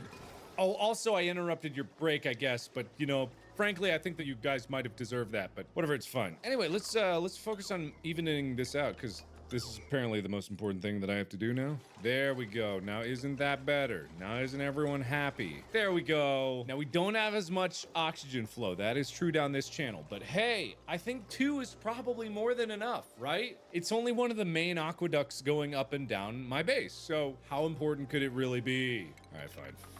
Why is that? Yeah, why is that 1 low? I don't need that to be 1 lower. I need that to be 1 better. So let's dig this out first. Oh no, oh no, oh no! Oh no! Oh no! No! No!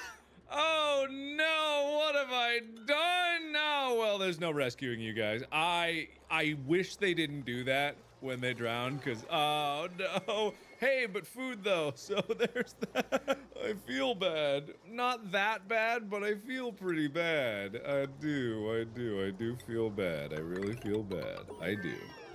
Okay, insufficient oxygen generation. And we got research! Yay! We got research. Okay, that's good. Okay, that's good. Okay, power regulation, probably important. Employment? Oh, yeah. But no, not yet. I guess plumbing, right? Plumbing for the sanitations and all the other things. Converts rust. What is rust? Since when is rust a thing? Rust? Like the game? I don't know. I don't know what you're talking about. Very strange. I don't know what rust is, and I don't know what to do about anything if rust comes my way. I think I'll die. I think if I have to deal with rust, I would die. Okay, so what I'm gonna do is I'm gonna, in my carbon dioxide trap, I'm gonna make this be the oxygen producing landing zone. I don't have the air tiles yet, but I think for now, I think what I'm gonna do is I'm just gonna put 4 here. I don't need to go overboard.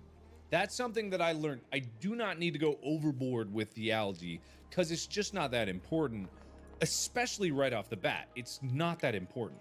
Compost, however, that is important. So what I'm gonna do is I'm also gonna make this the compost area. Cool, right?